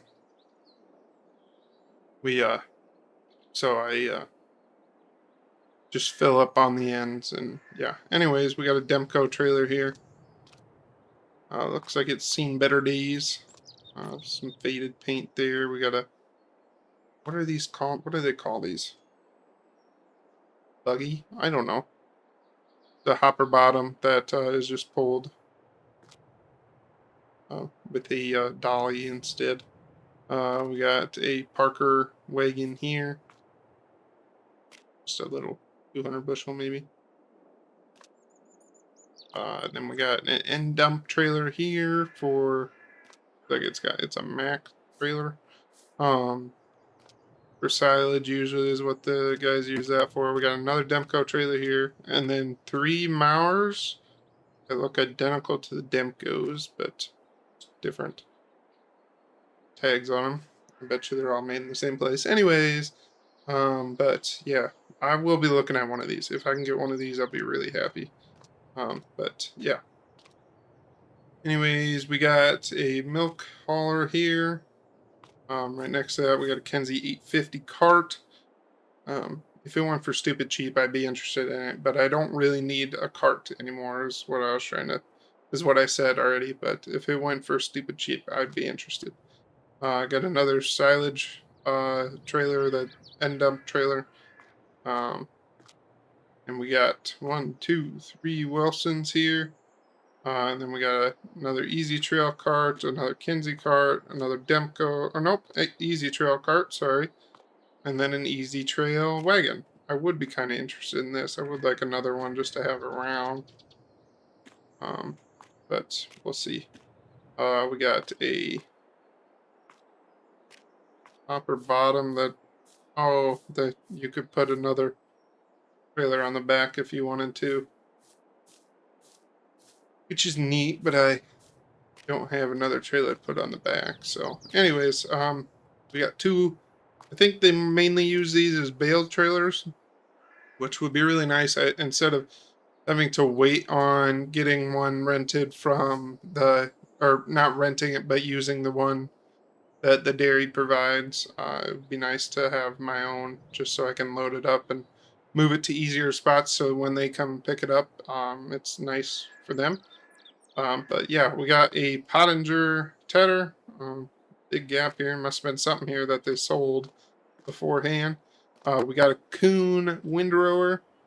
Be nice to have a new windrower at some point, maybe. But right next to that, we got a Vermeer one, just like mine. I think these Kuhn ones are really nice, just because, or at least the setups like these, just doesn't necessarily need to be um, like this one. Uh, it doesn't pick up as much dirt like the Vermeer one does, because this is dragging across the ground, whereas this one kind of just goes barely across the top, kind of picks anything up on the top of the ground, or like a little bit above the ground, and kind of throws it to the center, whereas this is literally physically dragging on the ground, picking anything up.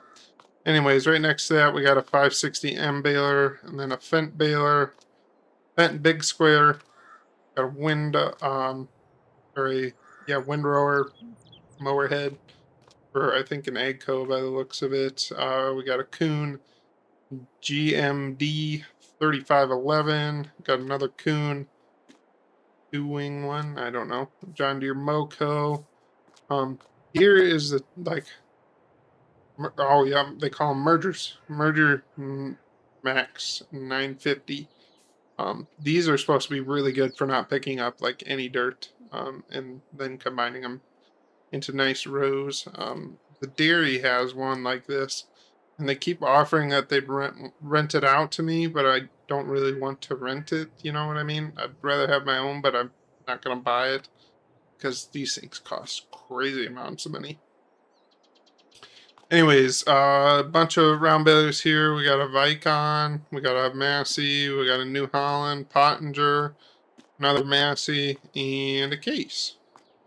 So, sorry for running through those, but we got to keep moving because I don't need another 60-minute video that I cut down into 10 minutes or 20 minutes. But and I want to show you guys everything. So, we got a Hardy Navigator. It actually looks like there's two of them.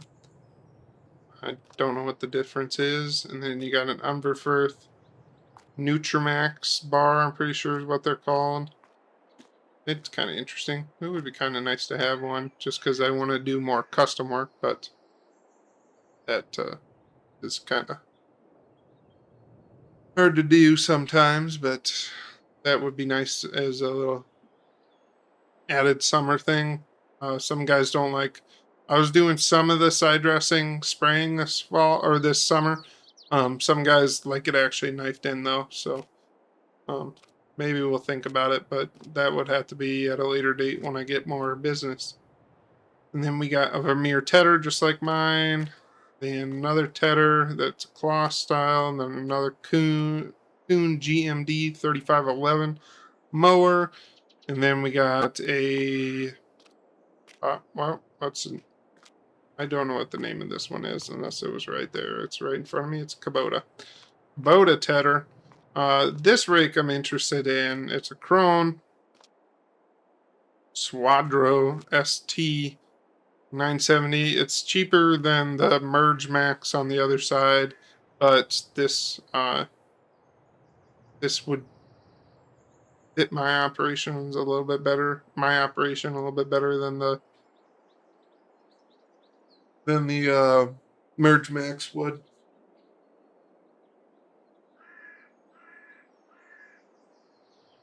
Excuse me, don't know why I'm so tired this morning. We got a Massey Massey small square baler, 1840, and then right next to that is a Case, a large square baler, LB 436. All right, as long as nothing lags too bad.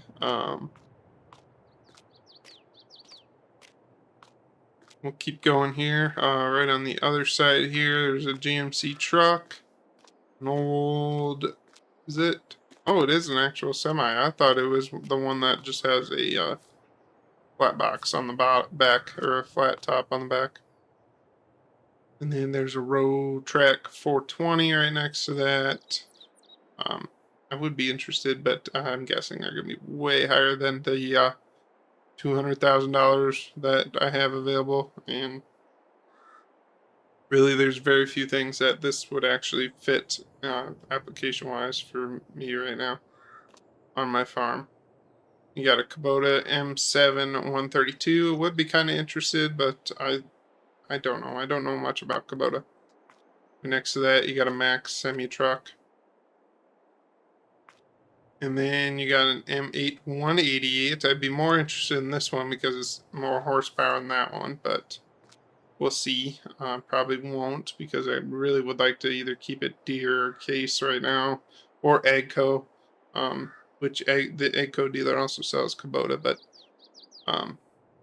yeah. Anyways, like I said at the start, I'm looking for a semi trailer or semi truck with trailer. So yeah, I'm definitely looking at this international here. There's more on the other side that I'm more interested in, but yeah. Then we got a Case 9250. That's nice. Not interested. And then two Lexions. I'm guessing this was the same guys. And one is the one without numbers.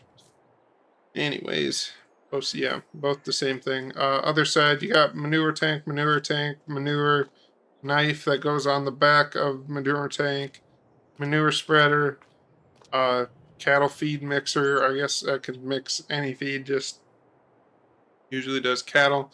Another manure tank, another side dress bar, manure slurry pit pump, another feed mixer, another manure spreader, another feed mixer, and then a bale wrapper that's backwards for whatever reason, and a 7800, and then a 9430 right next to an 8R 280. Yeah, 280. And then a fifth wheel bale trailer right next to another bale wrapper, right next to another John Deere. Oh, this is a 1775 NT. This is the newer style, like the high speed style. And then a cultivator that's got a mind of its own. Whoopsies, I kicked it. My bad. Ignore that. Sorry. Right next to that, we got a Pottinger, if I remember right, drill. Nope, Verstad. Drill. That would be kind of interesting, but yeah. So, anyways, we'll go ahead and head all the way back to the back end, or back where we just left, which was the Hagee sprayer. It's a Hagee right there. You can see the boom sticking out, but it's a Hagee with 132-foot boom. So you should be able to get, I think, 3 passes with the 16-row planer. I think. Anyways, then you got a John Deere 90 or 9920 or 8820. Sorry, and then another International 40 or 1420 right next to Massey Ideal. Looks like the 8R or 8T style tractor or combine, sorry. And then a 4960. That's really nice looking with the front wheel assist. Also has a globe on it too. That's different. Don't see that every day. And then you have a S690. I don't see those every days, but with fat front wheels. Um, that's nice. It's cool to see. I always love looking at equipment. But anyways, then you got a 930 Fendt tractor. Right next to that is a Mack truck. And then an 8R 370 that I'm interested in, but it's going to go higher than I want to pay for it. Right next to that is a Steiger Tiger ST 450, which is cool to see, but not interested. We got an 8250 right next to that case combine.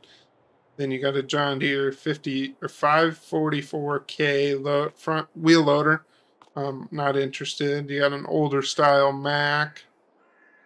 Then you got an E series 5080 E series John Deere loader tractor or small utility tractor, not loader tractor, I guess. Then you got a Ford 7810, and then another older style Mack truck. Then right next to that is a 9470 RX John Deere. Not interested because it can go way higher than I want to pay. JCB with JCB backhoe with 4730, or right next to a 4730 John Deere. I'm interested in this, but it's got the duals. So I know there's another one that doesn't have duals over on the other side, and I just don't want to deal with duals because there's yeah, anyways, it's just extra things that I'm already going to take off anyways, but I know it's supposed to help with compaction, but I can adjust the tire inflation to do that better than that. Anyways, then there's a JCB wheel loader next to a 3630 Massey Ferguson tractor, right next to a Fendt 716. So that's a smaller style, but it almost looked as big as the 900 on the other side over there. And then there's a 7150 case combine here as well, right next to a little wheel loader or whatever these are called. Schaefer 4630. And then over here we got a John Deere silage pickup head or haylage pickup head, whatever you want to call it. I just usually call them pickup heads. John Deere 4639. Right next to that is an old Gleaner platform head, and then right next to that's a old case platform head. Then we got a New Holland 8-row corn head. Right next to that is a 16-row, I believe, looking at it. 16-row Capello folding corn head. Would be interested in that, but I know there's some that are actually made for floss on the other side over there. So, we got a 643 John Deere corn head as well. And so we'll go ahead and go ahead and look at the headers over here. We'll kind of go through these a little bit fast, but here's a new John Deere. Pretty sure this is one of their HD50 flex heads. And then there's a John Deere 16-row folding, and then a pickup head, and then a case 2208. Right next to that is a New Holland older platform head. And then there's a header cart, another John Deere 16-row. Looks like a windrower head, platform head. Then another header cart. And you got a silage, corn silage. Yeah, whatever. I guess it doesn't have to be corn. a silage head, chopping head, New Holland 45-foot draper that they have the nice wheel system on. Kloss 930 head, kind of like mine, but mine is a 1230, which is a little bit bigger. Another header cart. Right next to that is another New Holland platform head. Right next to that is a Fent head. It's got serious run up before you get to the auger, which is almost like it's meant to be more of a, unless it's, I don't know, whatever, for some small grains instead of wheat. Anyways, there's a Kloss 1380 head. Right next to that is a newer style MacDon.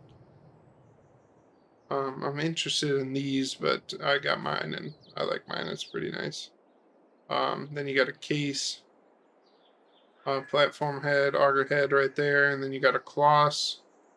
Header cart. The Kloss ones are more specifically usually made for Kloss heads. They fit better than some of the other ones that are more just generic and fit most heads. So another John Deere new flex draper head.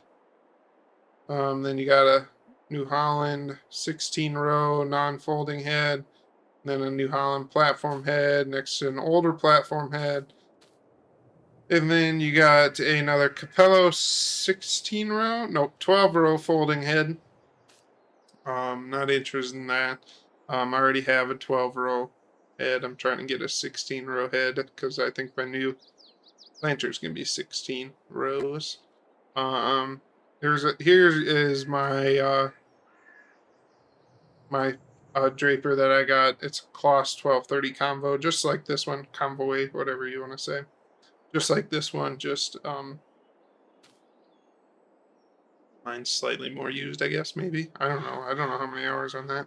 Another John Deere 16 row folding head, and then you got Honeybee 35 foot, one of their flex drapers, and then another Eggco windrower head. Then you got 1, 2, 3. You got 2 case heads, 2 international heads, and then a John Deere 730 flex draper, and then a New Holland, a whole bunch of New Holland old corn heads, and then a platform head. And then you got a new 1380 Vario head, and then a John Deere 70 or 745 flex draper head. Then an 843 old style John Deere metal,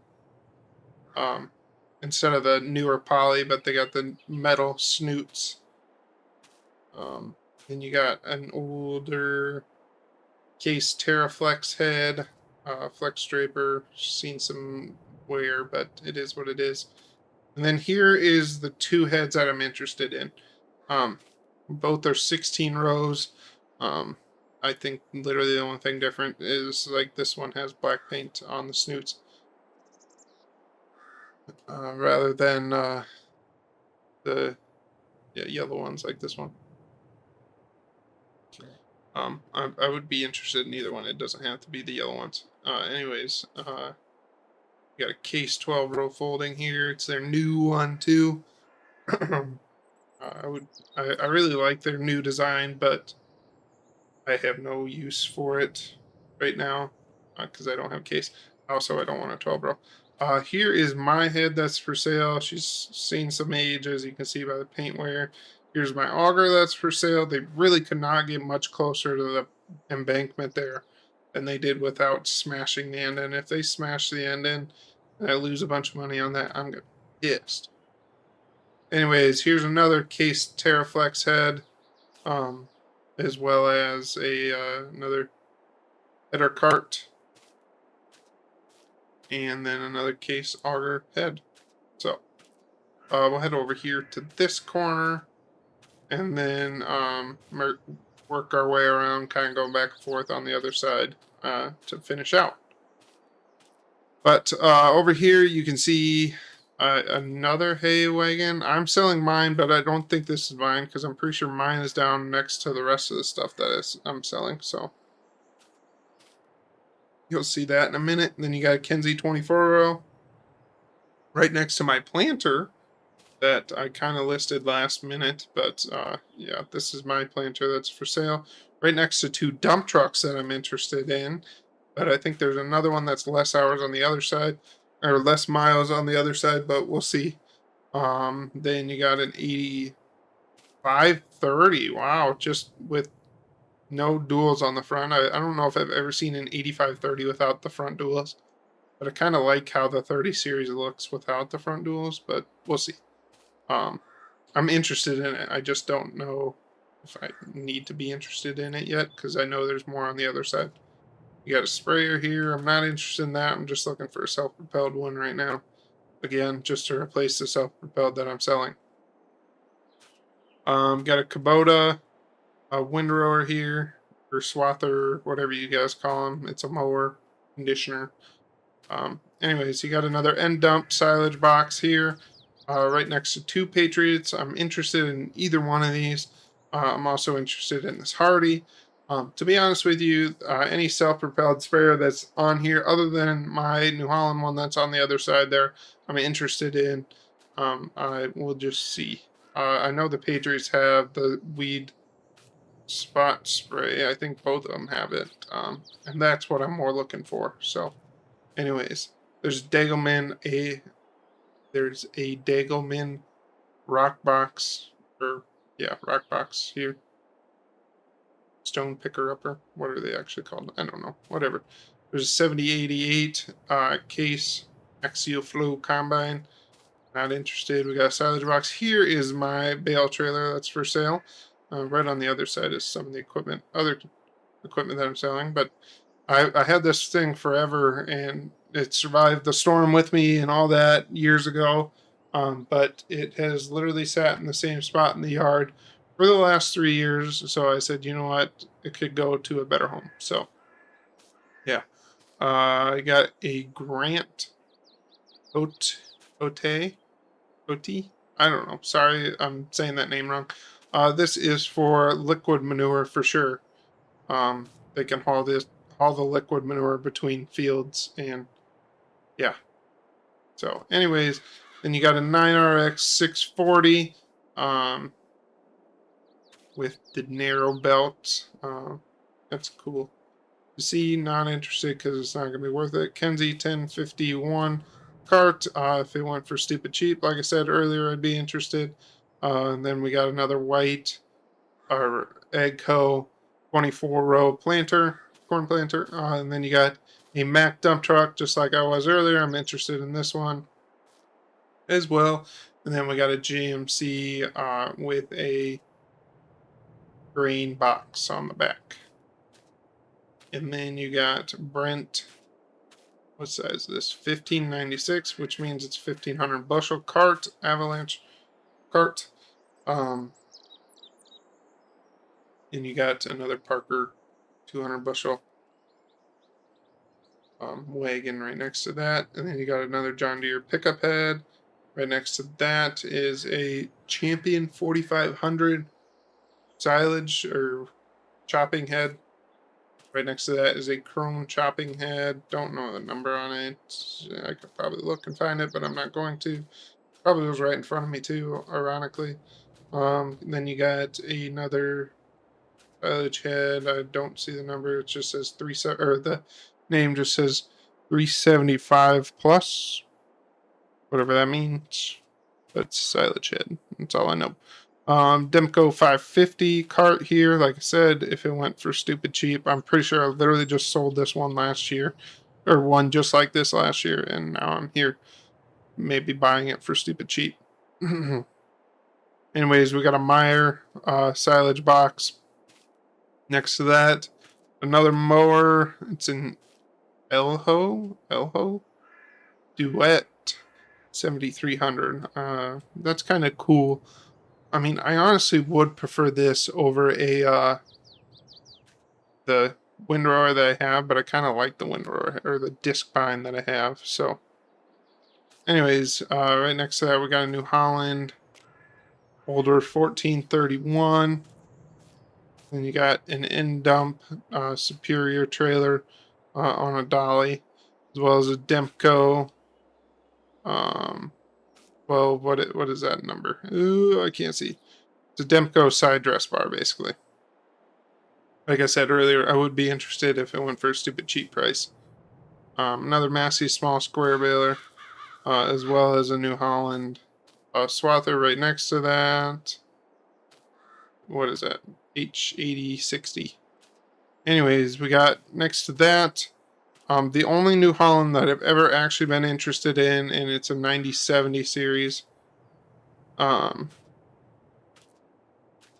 think that's the one that I'm interested in. I don't see the other one around here, so I think this was the one that when I got up in the cab, I really liked how the New Holland laid this out. So, anyways, um, got an Anderson 4950 Smart Mix feed wagon,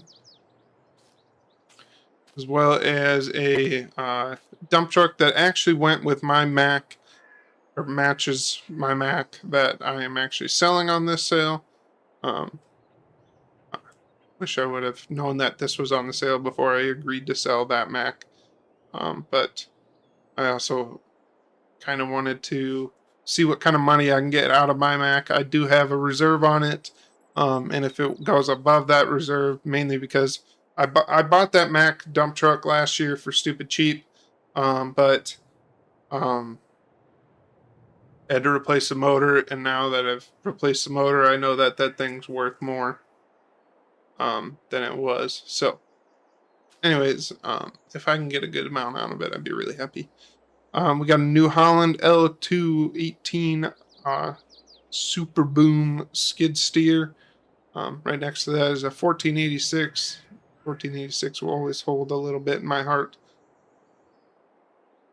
Um, and then right next to that is a 7130 piece, as you can see. Anyways, right next to that is an 8200 without its duals on. I think they said the duals are around here. If you wanted to buy it, you can. Anyways, then you got a Cat 2590 skid steer. And then next to that, you got my 8310 that's for sale. On this sale, low hours, just needed to upgrade. Um, yeah. So, anyways, right next to that, you also have a New Holland SP 400. It is my New Holland. Now that I'm saying it, I'm a dumbass. I realized halfway through saying it that it is my New Holland sprayer. And then right next to that is a John Deere 4730. Like I said, very interested in this, as well as you remember earlier there was the one that had duals on it. I'm more interested in this one than the one that without duals. So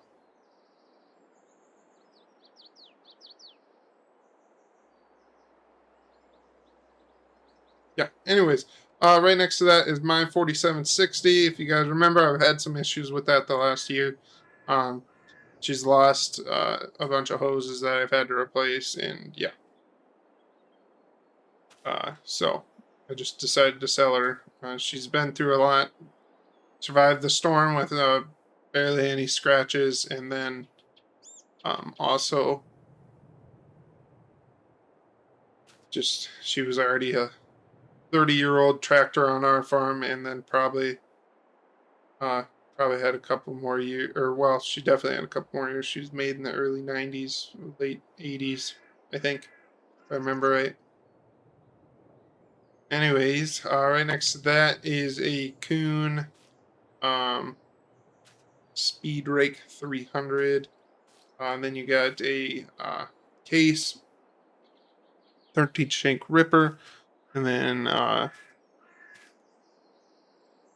is there really no branding on this? Anyways, then you got semi truck right next to that. Then you got my J&M cart that I'm selling. Like I said before, um, I don't need something that's as expensive as this. But yeah, if the other ones, I'd like to kind of get a semi trailer for sure, and hopefully I can get some good money out of this, which I think it will. But maybe I can get one of the other ones for stupid cheap. That Kenzie that's up there, that 850, I know is going to go for crazy cheap because it's got some issues. Anyways, here is one of the 82 or one of the 30 series that I was talking about that I'm interested in. An 8430 right next to it, an 8230, and then across here there's a couple more that I'll get into. But yeah, right next to that is a Kuhn large square baler. And then another Kuhn 4411. That's a little bit bigger than the ones that were up top there. Then you got a rotary hoe, a larger rotary hoe. I don't know. And you got a Kloss Lexion 8800, which is a massive combine if I remember right. But yeah. Anyways, we'll go over here to the Thunder Creek fuel trailer. I'd be interested in it, but I don't need it. So, anyways, there's a Kloss silage chopper here, 960 Jaguar. Not interested because I don't need it. We got an Easy Trail here, grain cart. Obviously, as I said before, interested in some of the semis on here, but this Kenworth, I think they look nice, the T800, but it's just me. I don't know. I know there's 3 of them on this sale, so if I can get one of them cheap, I'm happy. There's a Mack dump truck here. It's my Mack dump truck, if I may remind you. I took the old motor out because it was junk, replaced it, and put a new transmission while I was in there. And all while this truck cost me $500 last year. And so I need to get about $15,000. I have the reserve set at $15,000, but I told him if it's $1,000 below, you can go ahead and sell it. But I'd prefer to 100% or prefer to hit that $15,000. Anyways, there's a Mack dump truck here. Like I said earlier, I'm interested in it. Then there's there's three 8430s here, and they're all part of the same fleet, I'm guessing. So that I'm usually not a huge fan of fleet tractors, because usually they get less taken care of than the rest. But we'll see. Like I said, we'll see what they go for. I'm obviously interested in them. I just need to see what what they go for. 2 Kenworth trucks.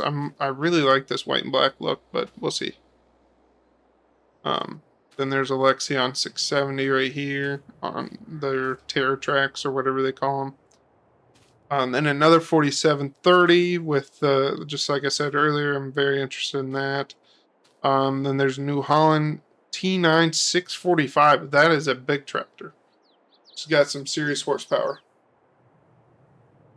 Right next to that is a New Holland TR87, and then a Massey, the 9T Ideal combine. Right next to that is a Challenger, just like mine. It looks like it's a 865 instead of 875. And then there's a Farmall right next to that, Super H. It's kind of neat to see the old iron every once in a while. Then you got another Mack truck right next to that, and then a 2144, and then another New Holland sprayer. I know the one that's over there is mine because I parked it there. But yeah, another one just like mine. And then you got a 6120 John Deere, smaller tractor here. Must be just like the E series. It's a smaller yard tractors. Anyways, another Massey Ideal 9T or whatever they call them. The nice track style. And then you got an 8RT or 8RX 370 here, as well as an 8850 articulating tractor. And then you got a Volvo semi-truck, as well as a Massey 8S. Then a Kubota M6 with a license plate for whatever dumb reason. And then another JCB wheel loader. And then a 9470 RX. Right next to that is a really cool thing. If you guys haven't seen these guys on YouTube, they have their own YouTube. It's called Edison Motors. They build electric semi trucks with diesel generators, but you can obviously plug it in to charge it, or when you're going down the road on the long haul, or if you're way off in the back roads. These guys do a bunch of logging, or used to haul a bunch of logging before they started their company. I hope it gets really successful. They're Canadian. They are Dude basically works out of his parents' backyard, I think. Um, anyways, which is fine. I think it's kind of cool how they're doing this in their backyard. That's what I'm saying. Anyways, they're making these electric trucks that or electric semis that are really cool to see. Anyways, you guys probably don't care, but I think that's really cool. Right next to that is a Kloss 1511 Tryon wheel loader. You guys don't care about that. And then a Mendeco roller. How is that the only roller that was on this whole sale? Anyways, right next to that is a International 786. And then last but not least is a Retriever 11 or Retriever 1000 Mahindra. There we go. That's the actual company that makes it. Gotcha. Anyways, so kind of wrap everything back up into a nice little bow for you guys. Oh, Jesus, it's gonna be another 60-minute episode. I am so sorry. What I'm looking for here is a new planter, a new drill. I'd like a new dump truck, as well as another semi-high or high horsepower tractor that is not. Let's see. That's not. I don't need one that's top of the line, but I need one that's kind of mid-range. Will do most jobs, but I don't need something that's way crazy over the top. Does that make sense? Anyways, I need a new corn head. I need a new loader tractor, which is the 7Rs that I talked about at the beginning. And then the hopefuls for this auction. I don't need it, but if I can get it, I'd be really happy. I'd like to get a semi and a trailer for that, then obviously, so I can haul corn a little bit more often. And then a windrower as well. Just that one Krone one that's up there is the only one that I'm interested in. So I will see you guys back at the house after we get cleaned up from the auction, probably.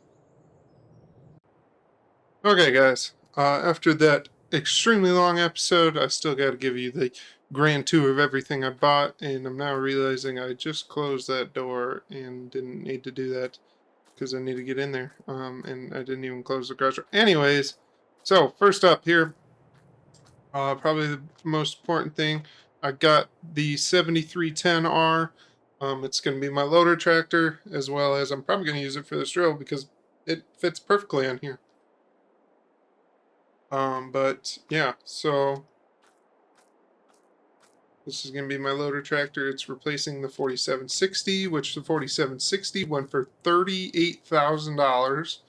I know you guys probably are curious. I bought more equipment than I should have again. That happens every time. I need to stop going to these auctions is what I need to stop doing. But yeah. So we'll wander in here and I'll show you off my new 8430 tractor, John Deere. Wasn't planning on buying this. It was one of the fleet one. It was the number one fleet one. Instead of having the number one on it like the other ones did, or like the one that had the other two had the number 2 and number 3. This one didn't have the number on it, which is kind of why I was a little bit happier to buy it that way. But yeah, so I haven't gone over it much. All I've done is gotten it in the shed. We still have our MT and our 4020 and our Chevy Dually. Oh yeah, the planter. Obviously, you guys need to see that too. I got the one with the 3 tanks instead of just the 2, or just the one back one like the other one had. This one was up first, and I had a bid in mind, and it went for $10,000 less than that. So I was happy with that. My planter actually went for 150,000. I bought this one for 135,000. So I basically just flopped planters. And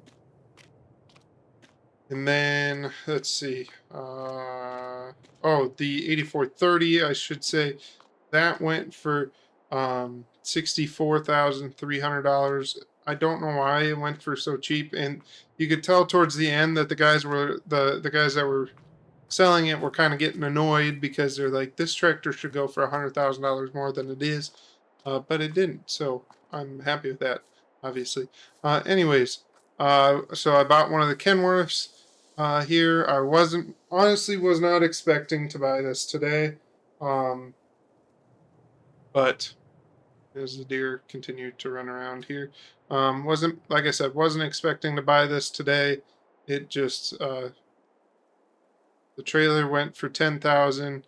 The truck went for 45,000, but it does have 390,000 miles, which isn't much when it comes to a semi, because I've seen some with over 1 million.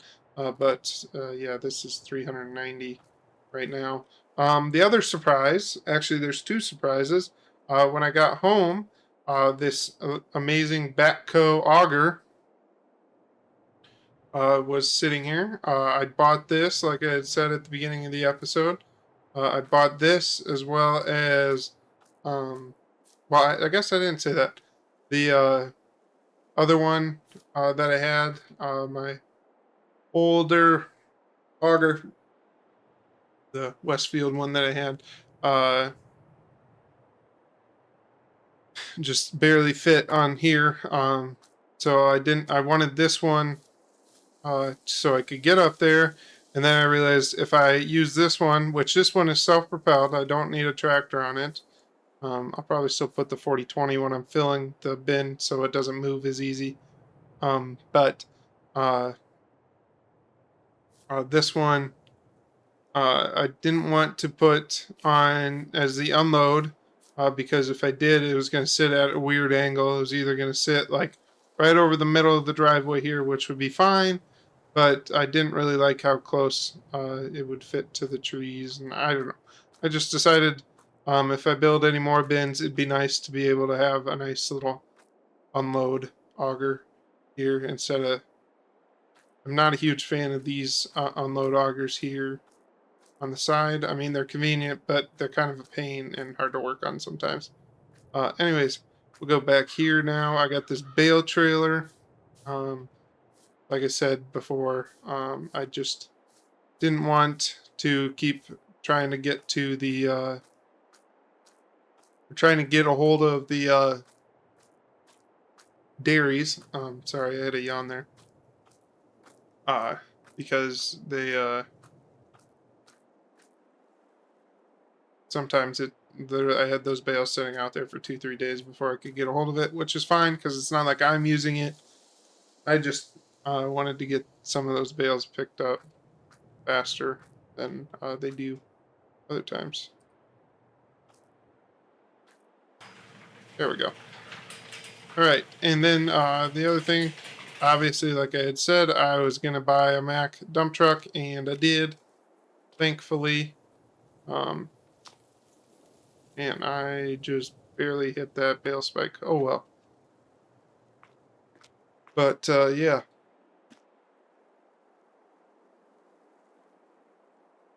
Oh man, you could tell it's been a long past couple of days. It's actually been 2 days since the auction, I should say that, and it's still already dark out. Come on, door shut. There we go. And now that I think about it, I need to run over to the other yard and Do I have anything in the other yard? Yeah, I do. I'll show you. I got the corn head over there, and I did buy the one Kenzie cart, the 850, for crazy cheap. So I was really happy about that. I bought it for about $5,000. But so I will say the Mack dump truck went for 30,000. My old Mack dump truck that I had fixed up went for $30,000. My auger went for 24,000. The 8310 went for 75,000.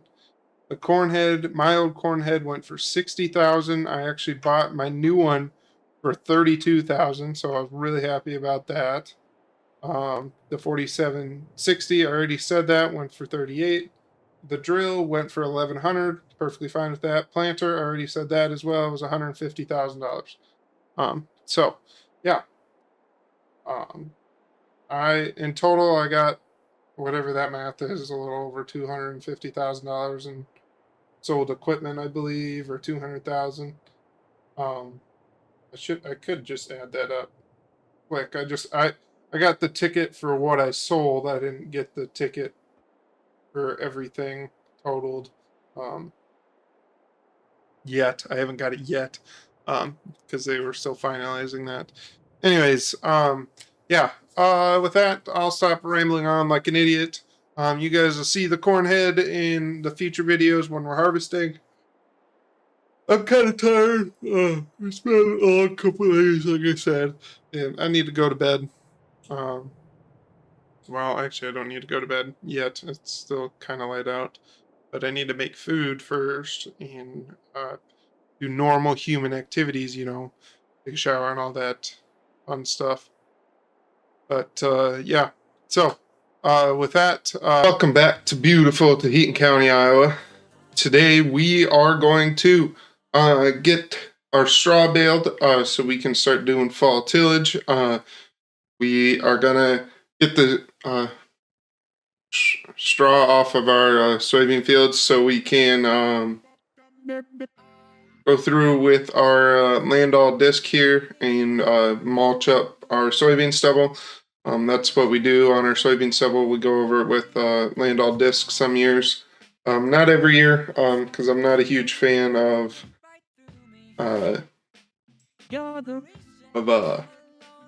tilling after soybeans, but since we are taking the straw off this field and we don't have many acres of soybeans this year, I would like to just mulch it up this fall, and then that'll probably, I don't do it very often, like I said, but I would like to do it this year just to kind of keep it a little bit cleaner than the weedy look that it is right now.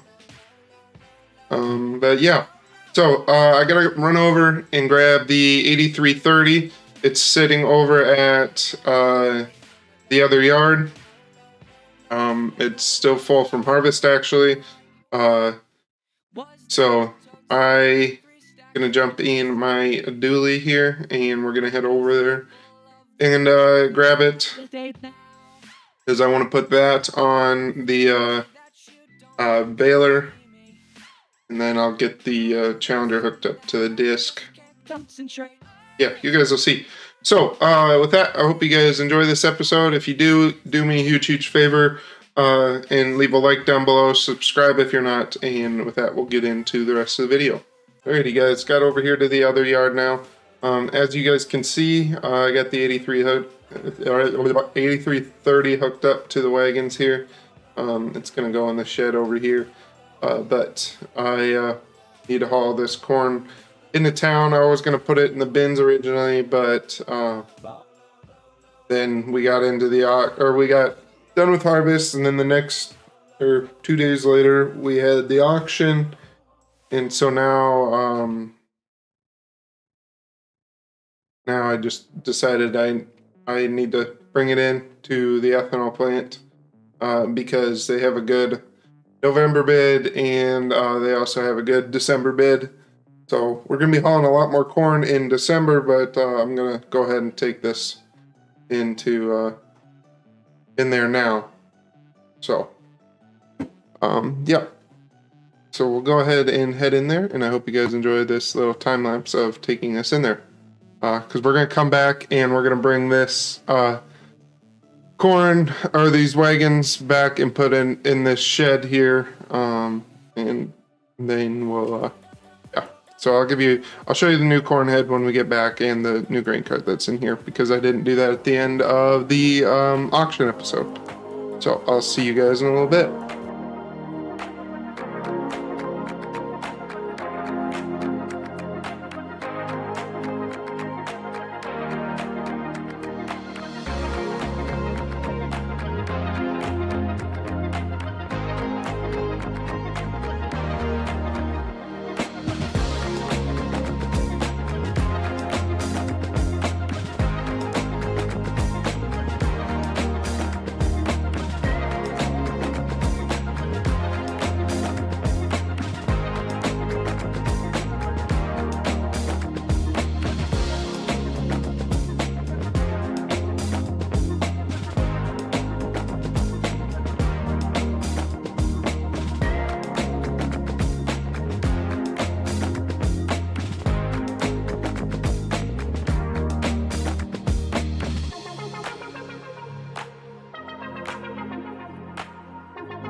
Alrighty guys, so I got, as you guys watched, we got that corn hauled in there, and got it unloaded. I got about $16,000 from that, so that was good. But here is our new corn head that I didn't show you at the end of the auction episode. One of the Capello 16 row folding corn heads. To match our 16 row planter. And then we got this Kinsey grain cart, this 850 for about 10,000 if I remember. Like I said, during the auction episode, if it went for stupid cheap, I'd buy it, and no one was bidding on it, so I just threw out a bid and took it home. So yeah, so we got that new head to look forward to this fall, and this grain cart to use with our many wagons, our 4 wagons, our dump truck, and our semi now, which I'll probably be selling some of those wagons next fall during the next consignment sale. So I'll go ahead and jump back in the 8330 here, and I'm gonna head back to the yard and hook up to the baler, and we're gonna start baling. Then I'll come back over here, bale, and then back the baler into the shed over here, and yeah, so I will see you guys after the time lapse of baling, probably.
Alrighty, guys. So I got all the straw baled like you saw in the time lapse. But then I went and got my 7R hooked up to the loader and picked up all the bales and loaded them onto my trailer that I got, and I left that over at the new acreage. So now we are going to go and we're going to get the Challenger going. We're gonna go over this field right here. The field the same fields that you guys know were soybean stubble. We're gonna go over quick and mulch it with the disc, the disc hair or whatever, or disc mulcher. That's what I was trying to say. Anyways, so yeah, I'm gonna go ahead and jump in that, and we'll get moving with that. So I hope you guys enjoyed this time lapse of that.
All right, guys. So I hope you guys enjoyed that little time lapse there of running over with our disc mulcher, getting the soybean stubble turned over so we don't have to stare at the weeds all winter if we don't get any snow. But today is the week of Thanksgiving, and I haven't got any tillage done on the corn I haven't got much tillage done on the corn. I really just want to rip this field. The other two fields I don't really care as much, but since this field we ripped those trees out last year and stuff, I want to go over with this one because there's a ton of compaction in this field. I'm not a huge fan of ripping corn stalks, but yeah. So today we're gonna do a couple passes around the end rows, and then I have a local kid that's going to be coming out. He's on Thanksgiving break. He's going to be doing the tillage, and then I am going to haul a couple loads of corn in, and then we'll see how far he's gotten, and then I might take back over tillage. So yeah, so with that, I hope you enjoy this video. If you do me a huge favor, leave a like down below, and most of all, watch the video to the end. That's the biggest thing that helps the most with the YouTube algorithm, fun stuff. So yeah, with that, I hope you enjoy this little time lapse here of us ripping some end rows.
Well, guys, I got the worker going now. He's going back and forth in the field there.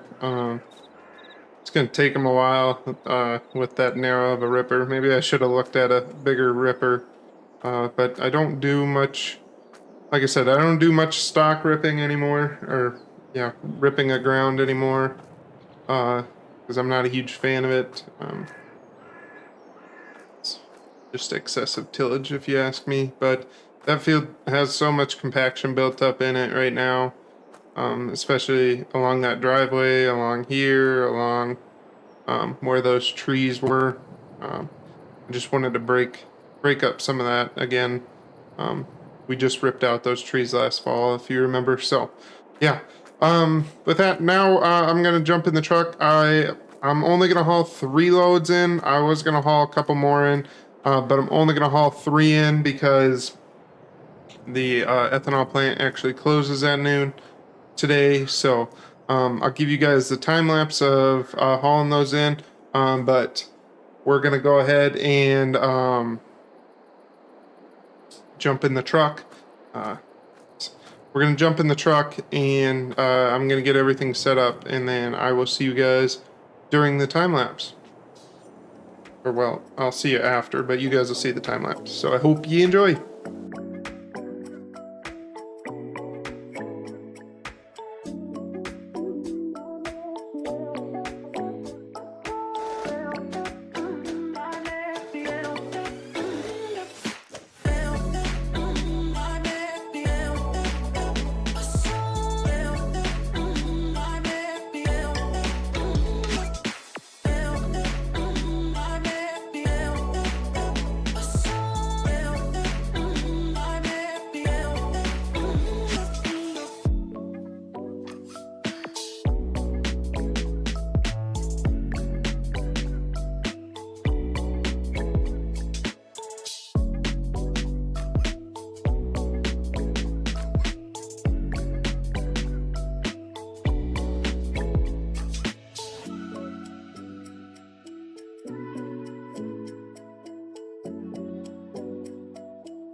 Alrighty guys, as you guys saw there, we got the 3 loads of corn hauled in. And now it is about lunch. I got the 8430 hooked up here to the mulch disc again.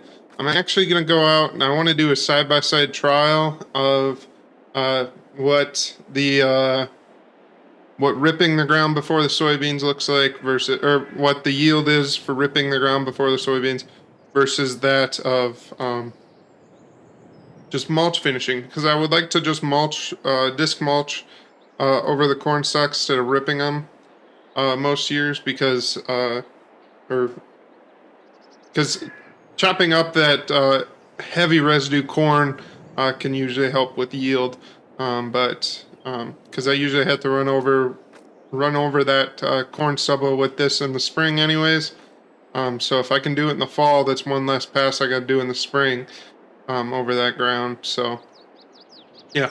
Anyways, I'm gonna let the worker keep going for a little bit. I hope he's doing well over there. It looks like he was doing pretty good, but it looks like the GPS settings aren't set right or something on it. Good old mods. Anyways, with that, I hope you guys enjoyed this video. If you did, do me a huge favor. Leave a like down below. Subscribe if you're not, and I'll see you guys in the next one. Peace!